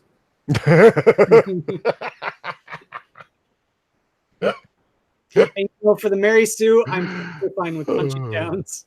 Yeah, but yeah, these people. Have you ever noticed the only people that talk about body positivity are a bunch of fatties?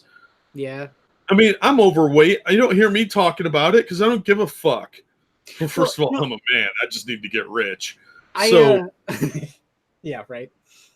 Like, why didn't she just write an article going, as a woman, I find this guy really attractive, blah, blah, blah. If you're talking about he has a dad bod, you know, you need to reorient your expectations. What the fuck? These are fantasy movies where they probably CGI'd a lot of lighting around his six packs to accentuate them because they're fantasy films, which is all the more reason we shouldn't be complaining about big boobs on women in these fantasy films, because they are, after all, fantasy. And that is the crux of her argument here, right? That movies are fantasy and shouldn't be taken as reality. Thus, all your complaints about big boobs and hourglass figures are completely unfounded unless you're the flaming hypocrite you appear to be. Well, yeah, it's only okay to objectify men because they're useless and they're patriarchal monsters.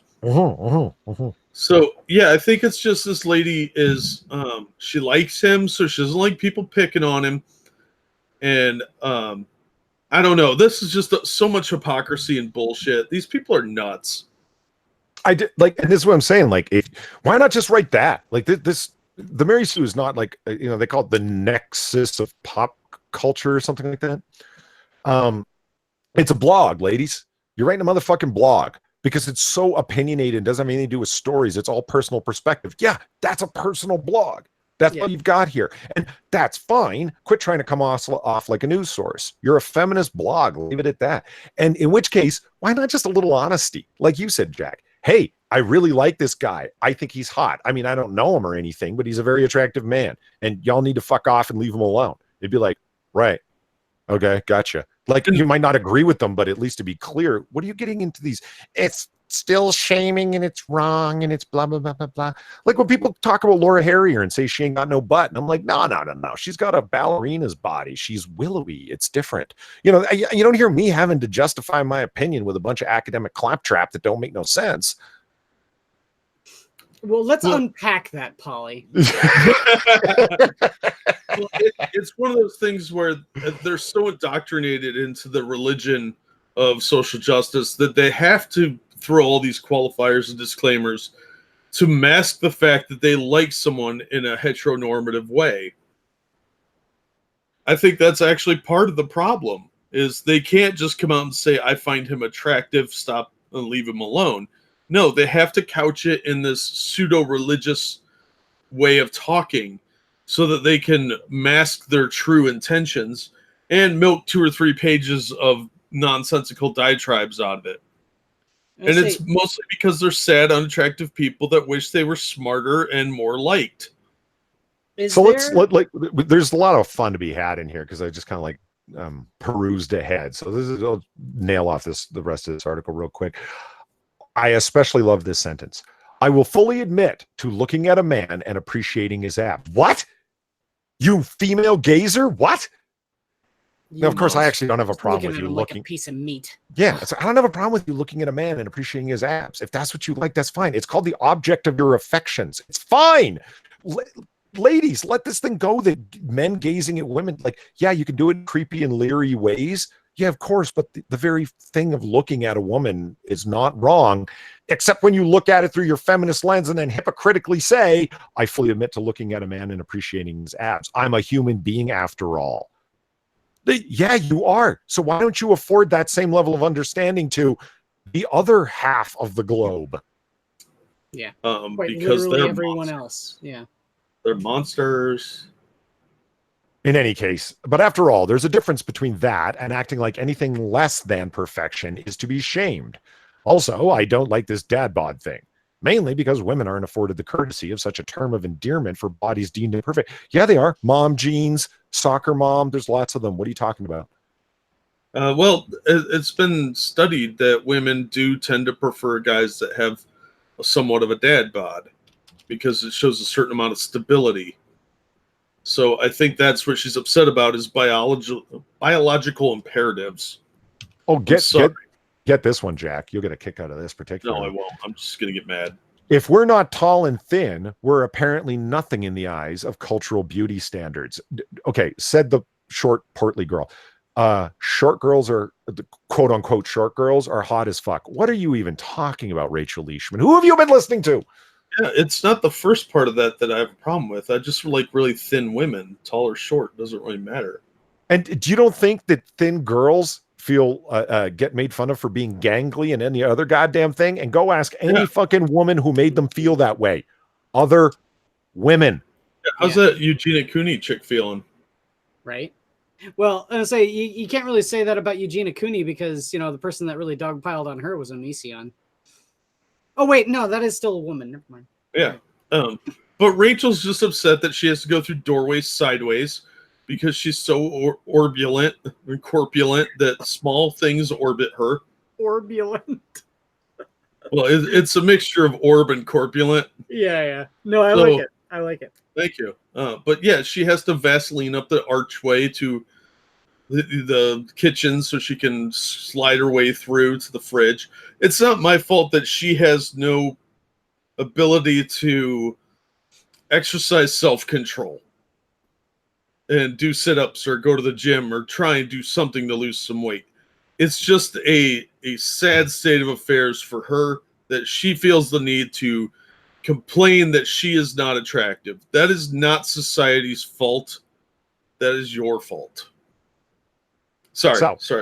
No, it's all right. Let's just finish this story off. Not only that, but even a relatively friendly term like dad bod is still looking at someone's weight and commenting on it just because it doesn't match Hollywood movie standards. Again, says the short, portly, fat girl who's got apparently a heavy chip on her shoulder, which makes me think that Jack Gunsky's line is right here. Okay, if you're the primary beneficiary of your ideology, you're full of shit. Yeah. Isn't it interesting how everything you argue tends to defend you from having to, not have that third piece of cake and actually do some aerobic exercise 3 times a week for 20 minutes at a minimum? You realize you'd probably lose a lot of weight if you did that, right? That sir is a hate fact, and she doesn't have a chip on her shoulder. She ate it. I mean, with the amount of time she spent anyway. The image in question has people shaming Mimosa. A picture where Jason Momoa still looks like a beacon of fitness and one of the coolest dudes alive, although he's banging Lisa Bonet, and she certainly deserves better. Call me.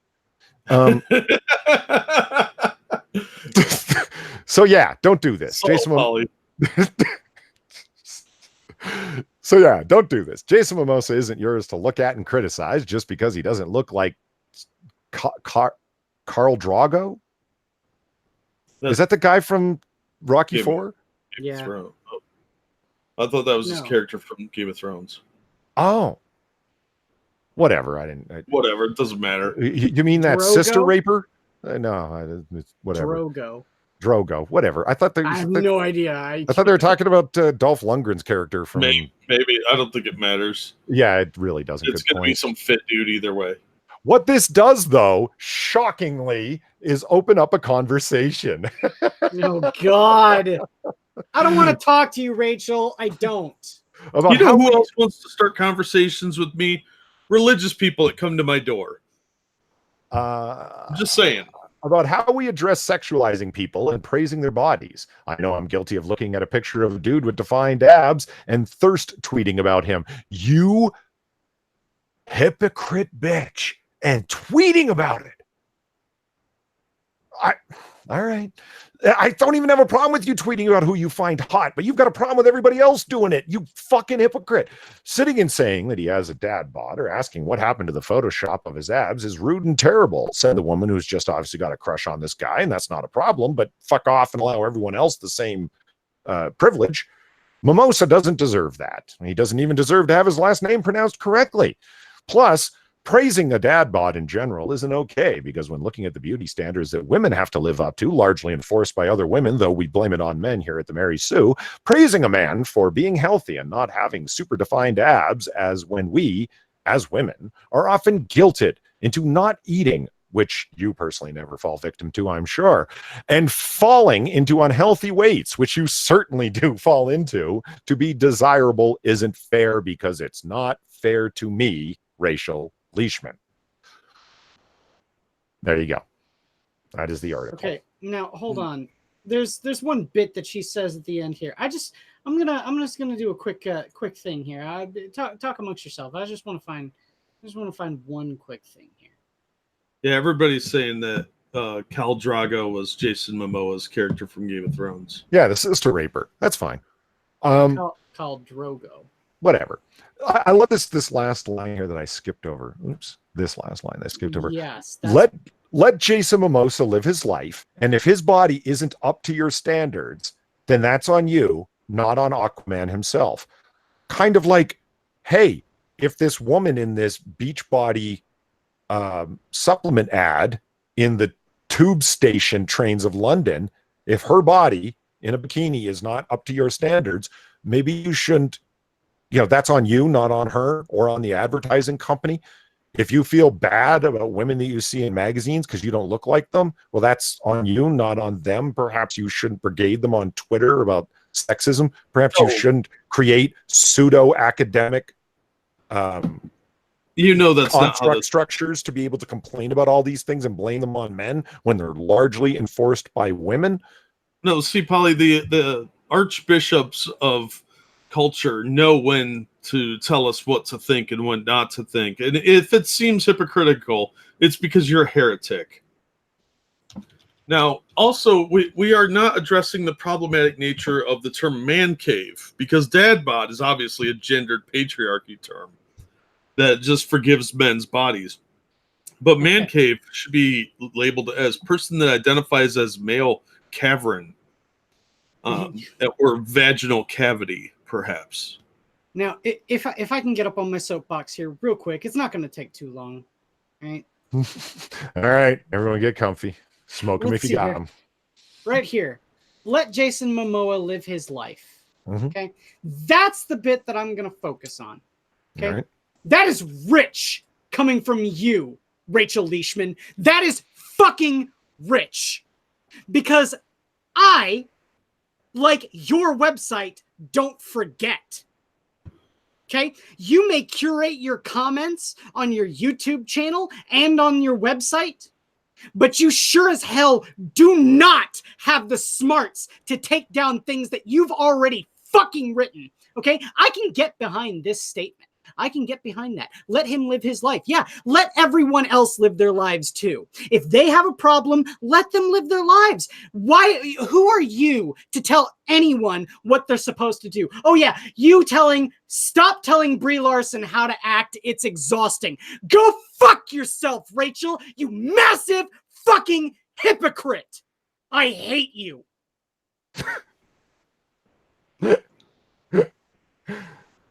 Now, I, for one, don't hate any of Gail Simone's cats. I think they've all been brainwashed. She puts a little something in their meow mix, and next thing you know, they're like, feminist agenda, meow, meow. The opinions of the The ranting Inquisitor are not necessarily those of his co-host, nor of Comic Book Curation. I agree with him. Yeah, I agree with him too. Everyone can recognize the hypocrisy in that. I don't even think we need to make the case for it. It's just, how can they not? That's it's not a matter of intelligence. It's a matter of lacking the faculty of self-introspection. I'm going to wager. Well, self-introspection is kind of redundant, but like, I mean, you'd have to compartmentalize that article you wrote mentally from every single other thing that you've written, pretty much, to not recognize the contradiction in it. Like, what she's arguing there is fair. Like, it's like, why are you busting this guy's balls? Oh my God, he doesn't look that bad. I think he's hot. Fuck off on my husbando, whatever the husband version of waifu is. Husbando. Like, that's what that article boils down to, and that's fine for a blog. Mexican Katina band. It's fine for a blog post. That's fine. There's actually not a problem with that. It's a problem when it stands in flaming stark contrast to pretty much everything else you say in its sharp condemnation. Yeah. Now I'm picturing a mariachi band all full of dad bods called Husbando. Thanks, guys. It's gonna be stuck in my head for like a week. No, I completely agree with you, Polly. These people are just raging hypocrites that suffer from delusional magical thinking that borders on a religious cult. All right, I'm starting to see people take off here, so let's round up. People are saying goodnight, and goodnight to all of you, Rotten Corpse and Straight Sith Mail and so forth. And it's getting around that time that we should begin to round it up. So one thing that I did want to say, and this is good. God damn it. I don't think your epilepsy sounds are very realistic, Quiz. Oh, I'm just okay.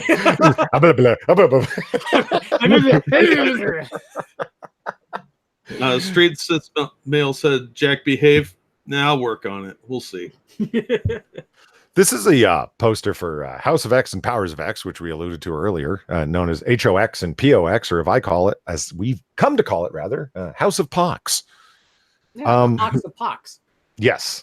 Now, this is, for those of you who don't know, we covered this on some weeks back. The entire series of mutant titles is like suffering badly from its suffering.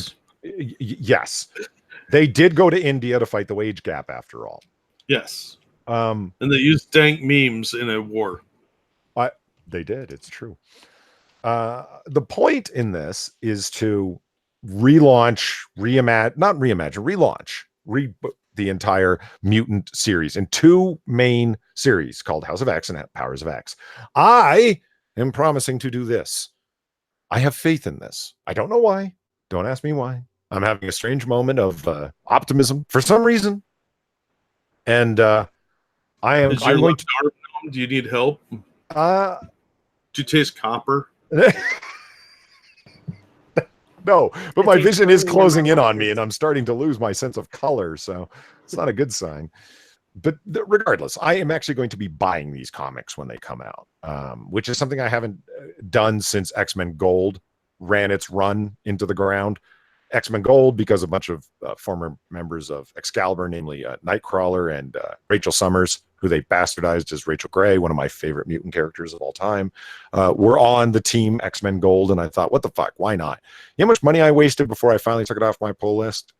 I was buying that motherfucker, man. You know how you feel so bad when you're dropping $4 on a comic. First of all, when the amount of content is there, and I'm just talking about the amount of story that takes place, could fill half the pages that they do, but they drag it out over a full 23-page issue through decompressed storytelling.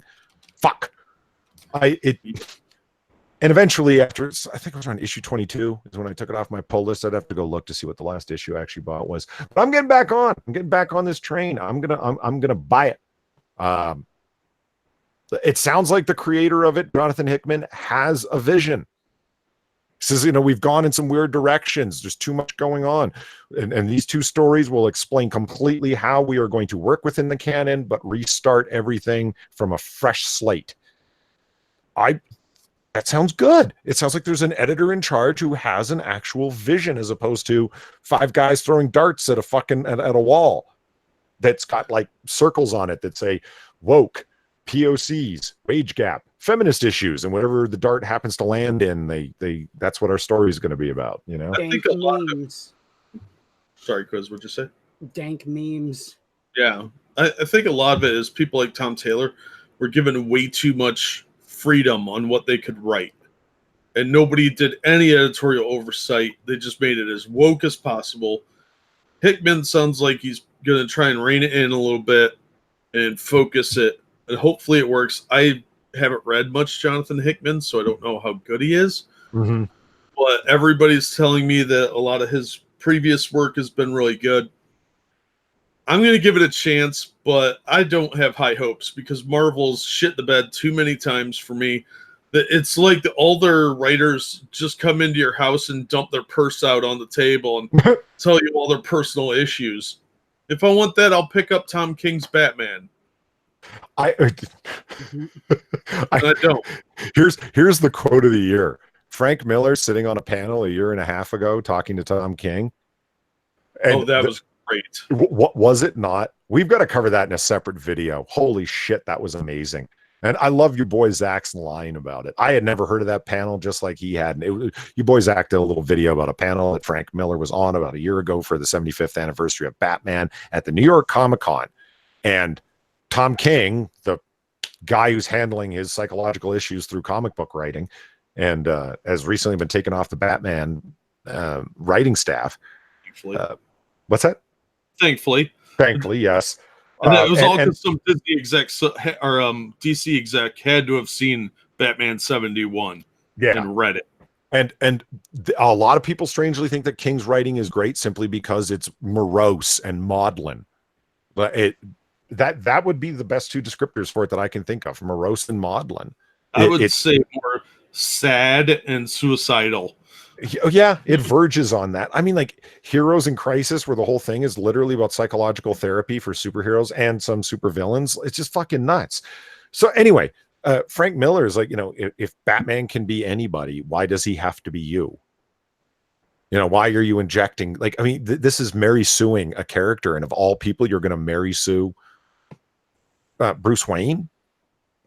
I mean, Quiz, you may not like where Miller takes Bruce Wayne in terms of being Crazy Steve, in terms of making him like a nut bar. I was gonna say you're not gonna like my response there because I think Miller did the exact same goddamn thing with the Oh no, hold on, no.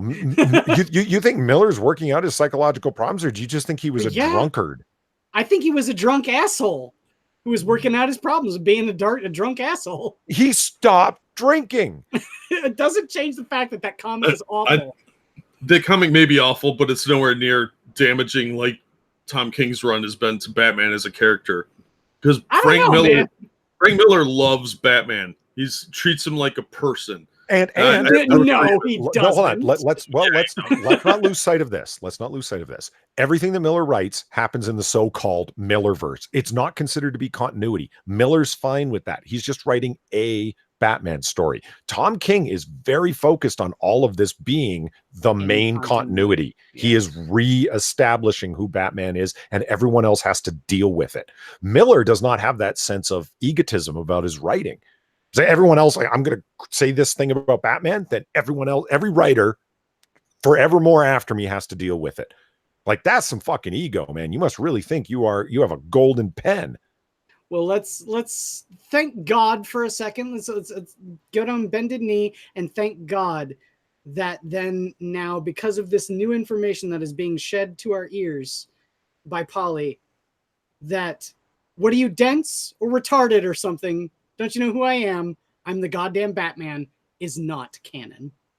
It's not. It's part of the Millerverse, the Dark Knight verse. That whatever it gets called, a bunch of different things. Dark Knight, in my opinion, man. All-Star Batman and Robin is that bad of a comic. It is that bad. You never even call it by its right name. I really disbelieve you even read it. What? It's All-Star Batman and Robin. It's All-Star Batman and Robin, the Boy Wonder. Oh God. All right.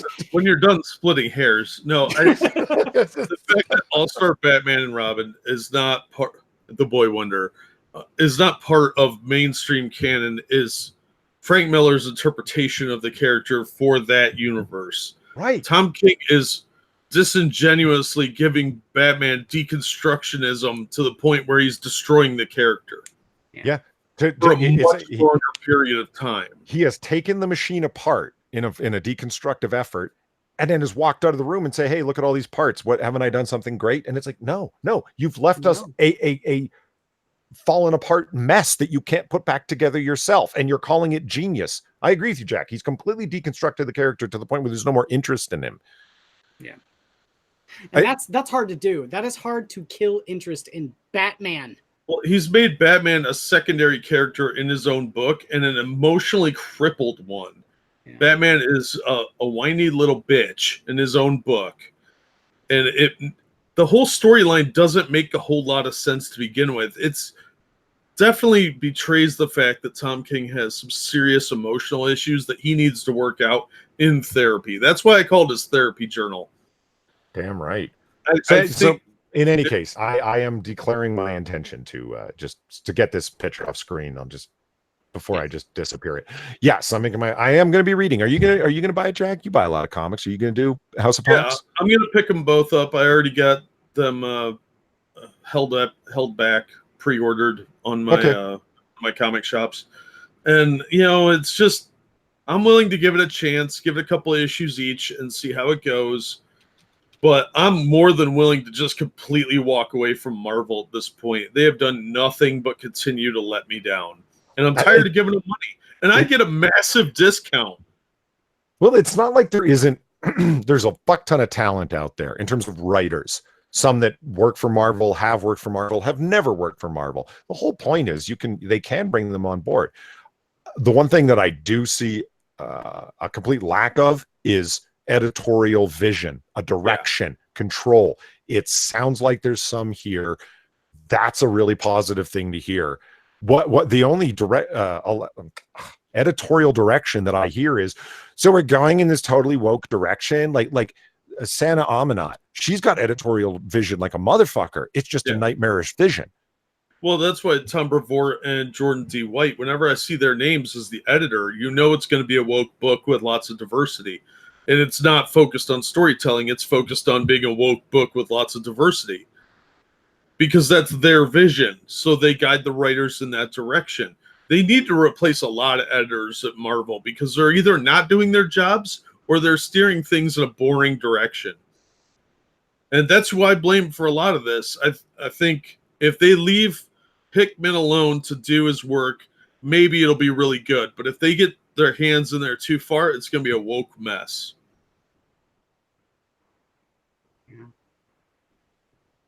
Okay, so I don't want to belabor this story. Let's just get it out there, right? Fucking flashing. Jesus. There's a female turtle. Yes. Yeah, we knew that was coming. She's a her name's Jenica. There she is. Wait, no. Hang on. There was one in the live-action TV show like 15 years ago. I only saw it once. It was terrible. She's a former Foot Clan member that gets a blood transfusion. She gets Leo's blood, and it turns her into a turtle, and she's a turtle. She's not even a real turtle. She's a trans turtle. Yeah, she is a trans turtle. That's true. The turtles. No, the turtles were first turtles, right? Yeah, they were turtles. They were turtles that were mutated into half human mutant things. Humanoids, yeah. Yeah. Okay. No, there was the next mutation. Is this some animated series I didn't watch? No, it was a live action series. Here. Venus, right? I think 6. Yeah. In the back. Yeah, see, she's got boobs on her, on her front plate here. Bone. Oh God, she's got turtle boobs. That's so turtle boobs. weird. They don't jiggle either. That's just weird. Yeah, that's fine. Yeah, so that's what you were arguing with me about. You're like, no, that can't be right because some weirdo live action creepiness had a turtle with a different name. Yeah, that was the first female turtle. Well, I didn't ever use the word first. I just said there's one. Oh. And this is IDW's series, and they're really proud of it. I do get a kick out of how they say that. It's like, oh my God, it's sold out. Yeah, because you guys print in staggeringly low numbers because nobody expects that you're actually going to be able to sell anything. Yeah, right. Hashtag turtle tits. That's great, Frosted Glass. Stay creepy, bro. Where's the female turtle though? I didn't see it. Yeah, you did. Where? Hold on. The one saying pizza? That's Michelangelo. Yeah. Oh God, with the fucking flashing. Yeah. That's Michelangelo. Is it? Hold on. Yeah, there's only 4 turtles pictured there. There you go. This is she's got the cloak and the claws because she's still part of the foot. Where's her turtle boobs? Where are her turtle boobs? This is very boob exclusionary. I don't know. CBR seemed really caught up in the fact of what her eye band, her headband color was going to be, and it's yellow. It's yellow. Did that come out today? Because I didn't get to the comic shop yet. No, I didn't get to it today either. Sorry, Jedi Ghost Bear. Mitch McConnell is trans frog. He is not a turtle. He's a frog. All right, look at this. How the Emperor could return in Star Wars: Rise of Skywalker. Don't worry, I'm not going to click on it. You have no idea. You're guessing. I know you are. This is bullshit. It's based upon like some fucking photograph from some fucking idiot who happened to be setting up the catering desk at the fucking set, and he saw something that resembled an emperor, and you bastards are going to guess for an entire article just so you can get it in trending. No, I'm not clicking on it. Fuck you guys. What's even worse about that is like, that's just coming down to like people trying to interpret stuff that's happened in these sorts of movies and shows and stuff like that, and trying to find a reason why some of the characters can like come back to life and stuff. A buddy of mine brought it up best, and he used it specifically when people bring up the farcical conversation of who would win in a fight, this thing or that thing. But I think it definitely applies to something like this too. This is how nerds have sex. All right. How could the Emperor come back to life? Well, I'll tell you how the Emperor can come back to life. Chaos Eve says they're turning the friggin' frogs trans. Now they're turning the friggin' turtles trans. Hold on here. Let's go. All right, look. There it is. Rotten Tomatoes. SpiderMan Far From Good, 90% from the so-called critics and 96% from the audience. Well, that means that you're in the vast minority on the audience side there, Paulie. Well, yeah, that or the Russian bots got involved. Oh, no, wait a minute. When it's doing something they like, it's never Russian bots. It's authentic. It's only when they don't like it, then it was clearly Russian bots. All right. What don't I like? Okay.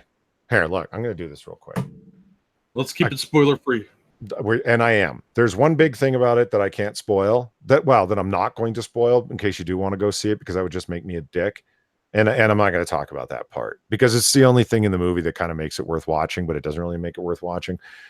I repeatedly turned to my friend who I went and watched it with and said, this is the most expensive sitcom I've ever seen. The entire fucking movie is on a sitcom level. And you're going to know what I mean when you see it. All of the jokes are canned jokes. The only thing they were missing was canned recorded laughter. Okay. It's not his spider sense. Like, this is an example. They don't ever use the phrase spider sense. They call it his Peter tingle. Oh, that's so lame. Oh man, did my dad write this? It's completely on that level of dad jokes. It's so bad because, like, Aunt May, played by the incredibly hot Marissa Tomei, when she's leaving the room, Peter's bedroom, she says, "Don't you have like some kind of sense of danger? Your Peter tingle?" And then she's like, "May, don't ever call it a Peter tingle. I don't ever want to hear you say Peter tingle again." And it's like entering into, middle school Joss Whedon level repartee. You understand what I'm talking about here? Yeah. Okay. That's the level every joke is on. And they repeat it over and over and over again and run it right into the ground. It's mildly funny, like on a level of, that's dumb. The first time you hear it. It doesn't get a laugh. It gets a out of you. It's like, if Aunt May said it, then you'd sit there and go, that's funny. All right. And then you never think about it ever again. Yes.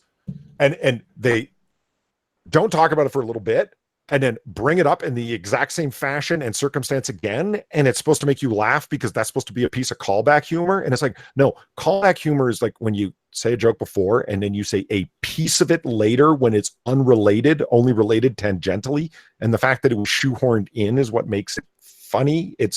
That becomes referential callback humor. Not just saying the same joke again later.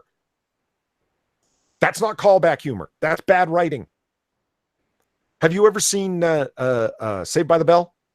Of course. Okay. Of course. You know, the whole vibe of that show is this group of people in high school or whatever the fuck, and they're all friends, but they never explain why these people are friends, but they're incredibly loyal to each other, and they're very interested in their interpersonal relationships, and hurt feelings are like the biggest fucking thing in the world, and somebody's got to go over hill and dale to make a recompense to fix the problem, that sort of thing. Feelings, yeah. And the bully is like a hyperbole ridiculous bully, like no one's that evil kind of thing. Yeah. You know what I mean? That's the level this movie is on. It real and the end credits where the end credits are rolling and credits are scrolling up the screen and the song playing is like gonna go on a holiday, like that 80s fucking holiday song, and the pictures that are coming across look like the intro screen to Saved by the Bell. It's a bunch of drawn pictures of the class and their notebooks are flying by, and I think I saw a fucking trapper keeper go along, and it photographs like from Polaroids, and it's like fucking kids don't know what Polaroids are. What the fuck? Even only I know what they are from having seen them in movies and shit. Like, what the fuck are you people doing? This movie just screams. It's written by a bunch of old hipster boomers saying this is what the kids are like, because Flash Thompson, who's clearly of Middle Eastern, Arab, Persian, Indian descent, for some reason has the name Flash Thompson, and he's constantly live streaming with a selfie stick because that's what the kids do, right?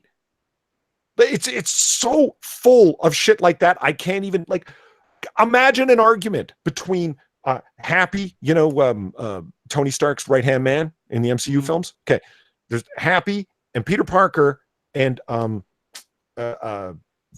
Nick Fury arguing over who ghosted who on their phone. Well, that's stupid. Well, yeah, of course, because it's like, don't you ghost me. Don't send me to voicemail. How dare you, blah, blah, blah, blah. The whole thing's about the whole show is about the whole movie rather is about social media, stupid borrowed sayings, the worst parts of social media culture from like 4 years ago, because that's how out of touch these hipster boomers are who wrote this crap. And the entire comedy is on the level of Saved by the Bell. Saved by the Bell. And don't even get me started about Zendaya. People talk that the beautiful Laura Harrier. Oh, she's too thin. You should see how thin that bitch is. Someone needs to buy that girl a fucking hamburger. She's not attractive at all. And the woke thing that you see her saying in the trailer, where it's like Peter goes, "Hey, you're pretty," and she goes, "And therefore I have value."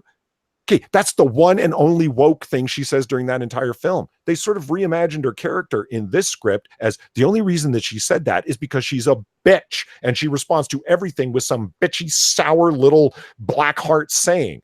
I can't wait to go to Paris because we're going to Paris because did you know that the Eiffel Tower there's a theory online that it was to send out signals to drive people crazy and then they were going to turn it into a lunatic asylum.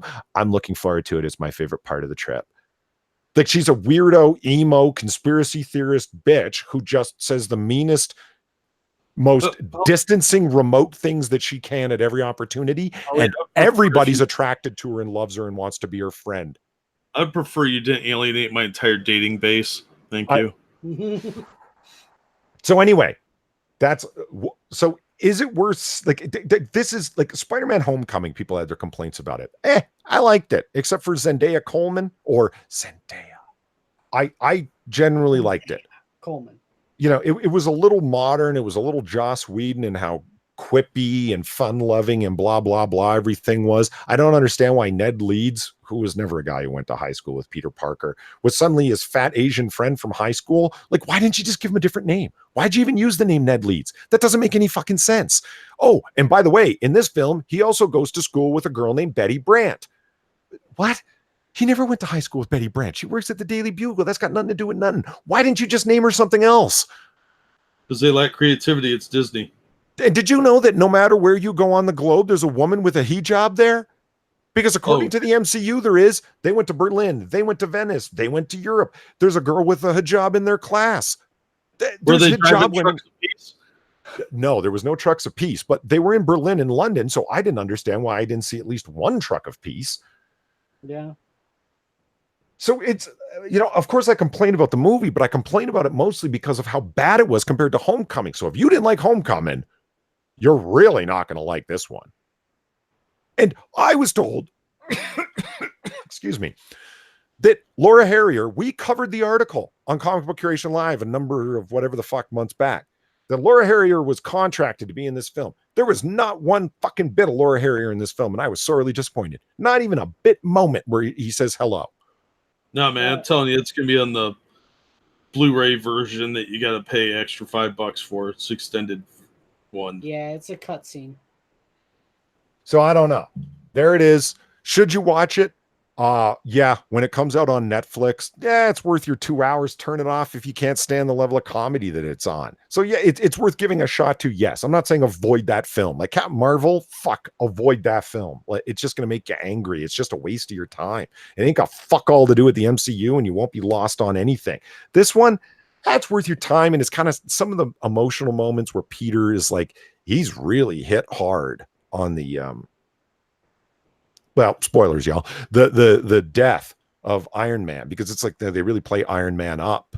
That Tony Stark was a real super idol to Peter, and now that he's dead, people are looking at Spider-Man and saying, "Are you going to be the new Iron Man?" That sort of thing. And he's like, "I can't handle that. I'm just a kid," So there's some nice emotion there, and then they pepper it with a bunch of really bad sitcom humor.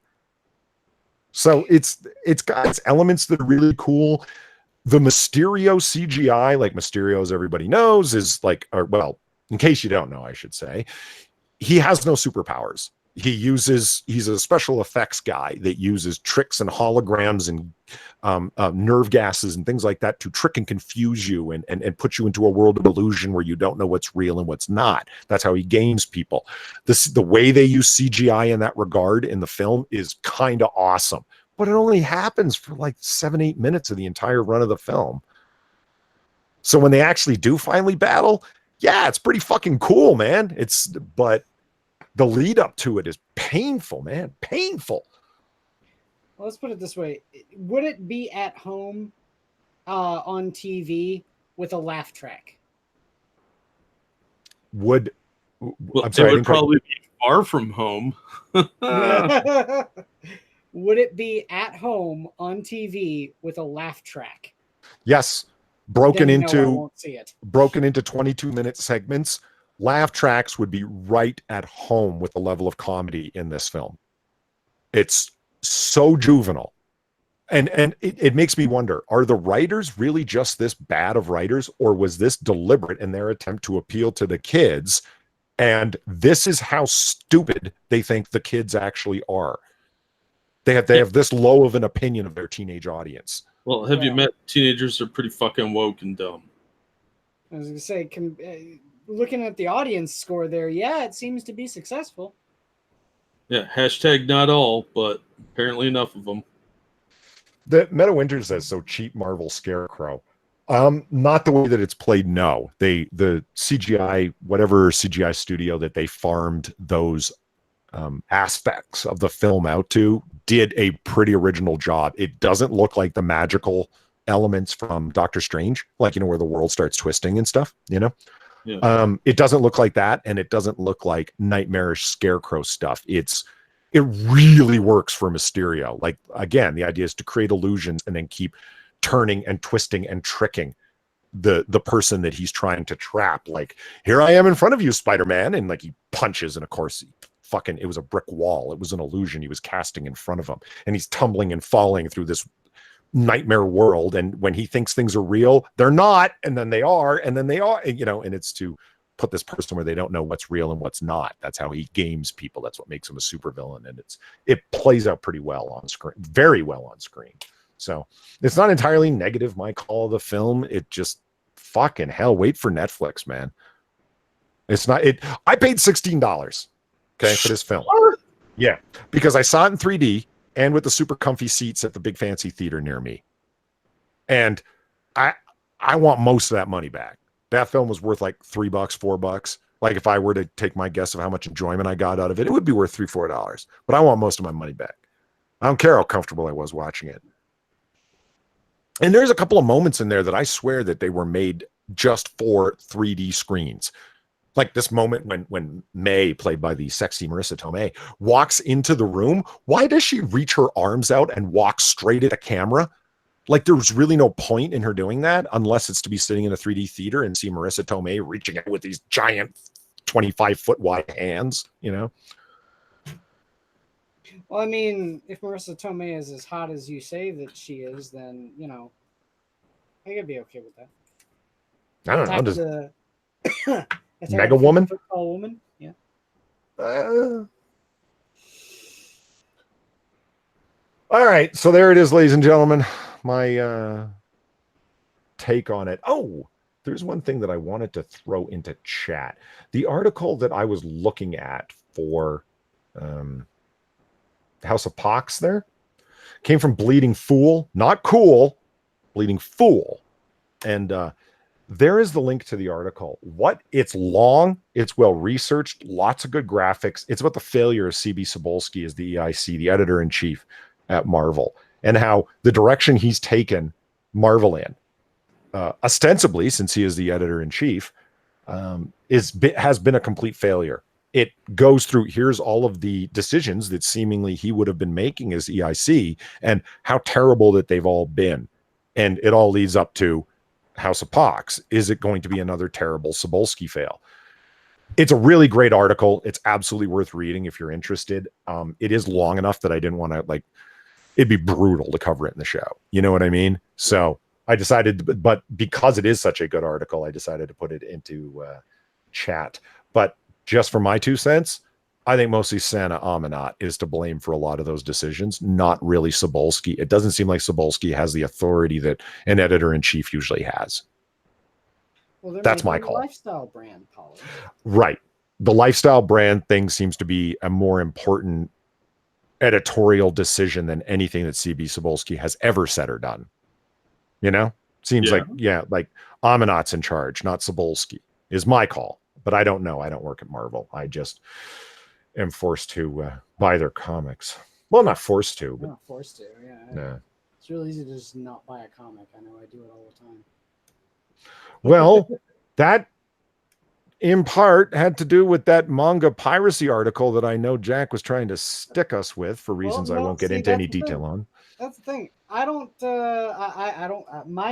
I'm just gonna sleep like a baby tonight because. I don't even download those books to read, on a lark or any of that kind of stuff, man. Fuck that. I'm not going to I already raised my blood pressure enough yelling at Rachel Leishman. I'm not going to raise my blood pressure even more by reading a bad Marvel comic. I included the article because it was relevant and nobody else was talking about it. Well, no. All right. So, guess what that means? It's time for pitches. Woo! So, who wants to go first, gentlemen? I'm ready to go first if you need me to. Oh, okay. Go for it, dude. All right.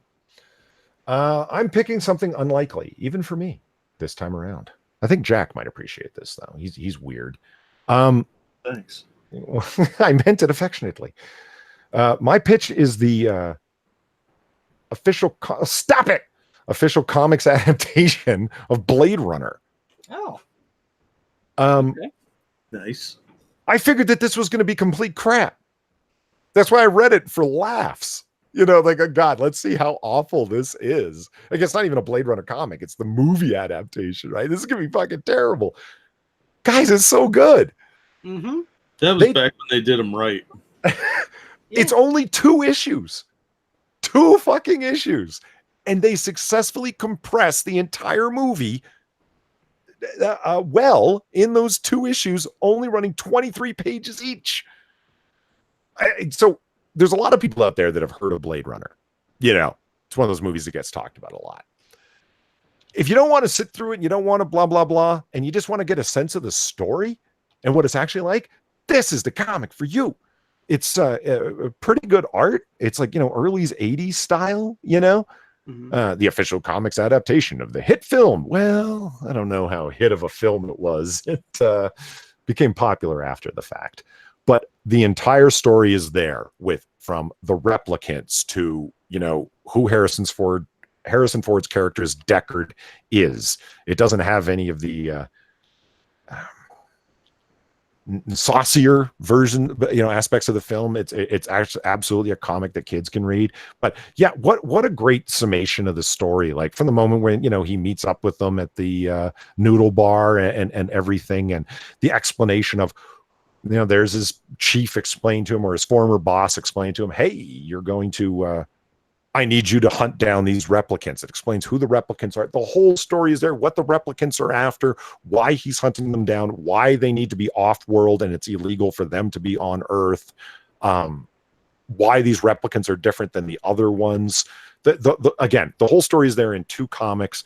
It doesn't really look much like Harrison Ford, nor does it really look much like Rutger Hauer down there. Hey, they don't want to pay people for being in there. For their likeness. Mm-hmm. So again, I'm going to throw up. I like that cover a lot. Look at that, Jack. Yeah, it's awesome. That's pretty great. That's a moment that actually happens in the film, and this is the second and final issue of the series. You can buy this on Comixology. It's available for cheap. It's a quick read, and like I said, really impressed on what a great job they did summarizing a really complex thought piece of a movie, and get a lot of the movie that more or less defines what cyberpunk is, or at least cyber noir, quite well. You get a lot of those cyber noir elements. It comes across as detective fiction. The vibe is there, the story is there, and they tell a complex story in only 2 issues. Fucking well done, guys. Well done. I went in to laugh. I walked away impressed. So that's my pitch. I was a little I'm not skeptical, I guess would be the proper word, but I was curious about what the critical response to Blade Runner was, and I think there's a couple of sentences that I think bear being aired here in a bit. Not to get too sidetracked, but the initial responses among film critics were mixed. Some wrote that the plot took a backseat to the film's special effects and did not fit the studio's marketing as the action adventure movie. Others claimed it was complexity, and others acclaimed its complexity and predicted it would stand the test of time. Negative criticism in the United States cited its slow pace. Sheila Benson of the Los Angeles Times called it Blade Crawler. And Pat Berman in The State and Columbia Record described it as science fiction pornography. Pauline Kael praised Blade Runner as worthy place in film history for its distinctive sci-fi vision, yet criticized the film's lack of development in, quote, human terms. Here's another thing, huh? Well, I mean, we're in the middle of pitches, so Well, I know. Here's one quick thing here. Academics began analyzing the film as soon as it was released. The boom in home video formats helped establish a growing cult around the film, which scholars have dissected for its, get ready, dystopic aspects, questions regarding authentic humanity, eco-feminist aspects, and use of conventions from multiple genres. What the fuck is an eco-feminist? I know what an eco-feminist is, but I won't belabor you or annoy you with having to hear it. It's a hyperlink. I'm gonna click this shit. No.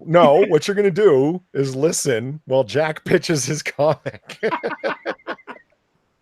Okay. I am pitching, because I can't screen share, Starbrand from 1986. Oh, really? Cool. Yes, because it was an awesome book back in the 80s, because I liked the new universe. A lot of people didn't. It was very controversial, but I enjoyed it quite a bit. And it's about a guy named Ken Connell who meets an alien while he's out dirt biking, and the alien gives him this sort of tattoo called the Starbrand. And my phone's going off. We're professionals. Nobody ever calls me. It's weird. Here we go. But he. Oh, okay. I was looking myself. Cool. He leads a very complicated life because not only does he now have this to deal with where he can fly and he's given these superpowers, and he destroys a slag heap just to test his powers out, but he's also dating this chick with 2 kids, which back in the 80s was, a little more controversial. But he's also banging this other chick on the side. I mean, the guy's a total player. And he confides in this side chick named, who he calls Duck, because she talks funny. And his friend Myron, who's a shrink, and is trying to kind of sort out his powers. It's actually a really good study of characters that are new, that you haven't seen before. And it's written by Jim Shooter with pencils by John Romita Jr. Al Williamson did the inks. Joe Rawson did the letters. It's a really fun book because everything is new. Literally, that's what the new universe was supposed to be. You're experiencing everything for the first time again. And a lot of the other titles just in Marvel at this time were just kind of like standard superhero fare. This was something new and different. People didn't have powers like they did in Marvel. It wasn't like every day you see Thor walking down the street. This was unheard of type of stuff. So I'm pitching this because I like it and I thought it was fun. And you can find these cheap. Yeah, I'd never heard of Star Brand. That's interesting. I had from the new universe stuff like DP7. I'd heard of all of them, but I didn't know the details of it. That's actually, I didn't realize he had gotten a literal Star Brand. I interesting. Yeah. Yeah, it's great too because, like, as the story goes, like he tries different things with it, and he eventually accidentally causes a massive disaster that ends up in a war with Russia. So they took it into some weird directions because Jim Shooter left after the first year of the new universe, and they totally changed directions with it, and it shows. But it was a lot of really interesting concepts that were being experimented with that Marvel just lacks the originality to do today. And that's what I liked about it. I'm going to start reviewing all the new universe titles starting in September. So be on the lookout for that. But I really like it. They had some really good creative teams on here, and they had to work within a really tight budget. So they couldn't afford top-line talent, per se. Mm-hmm. So it was a lot of untested people. So yeah, I recommend it. I thought it was a lot of fun. And it's nice going down that nostalgia trip. Sure. Cool. Nice pitch. We're doing some we're on an 80s kick so far. What do you got for us, Quiz? Are you in the 80s too?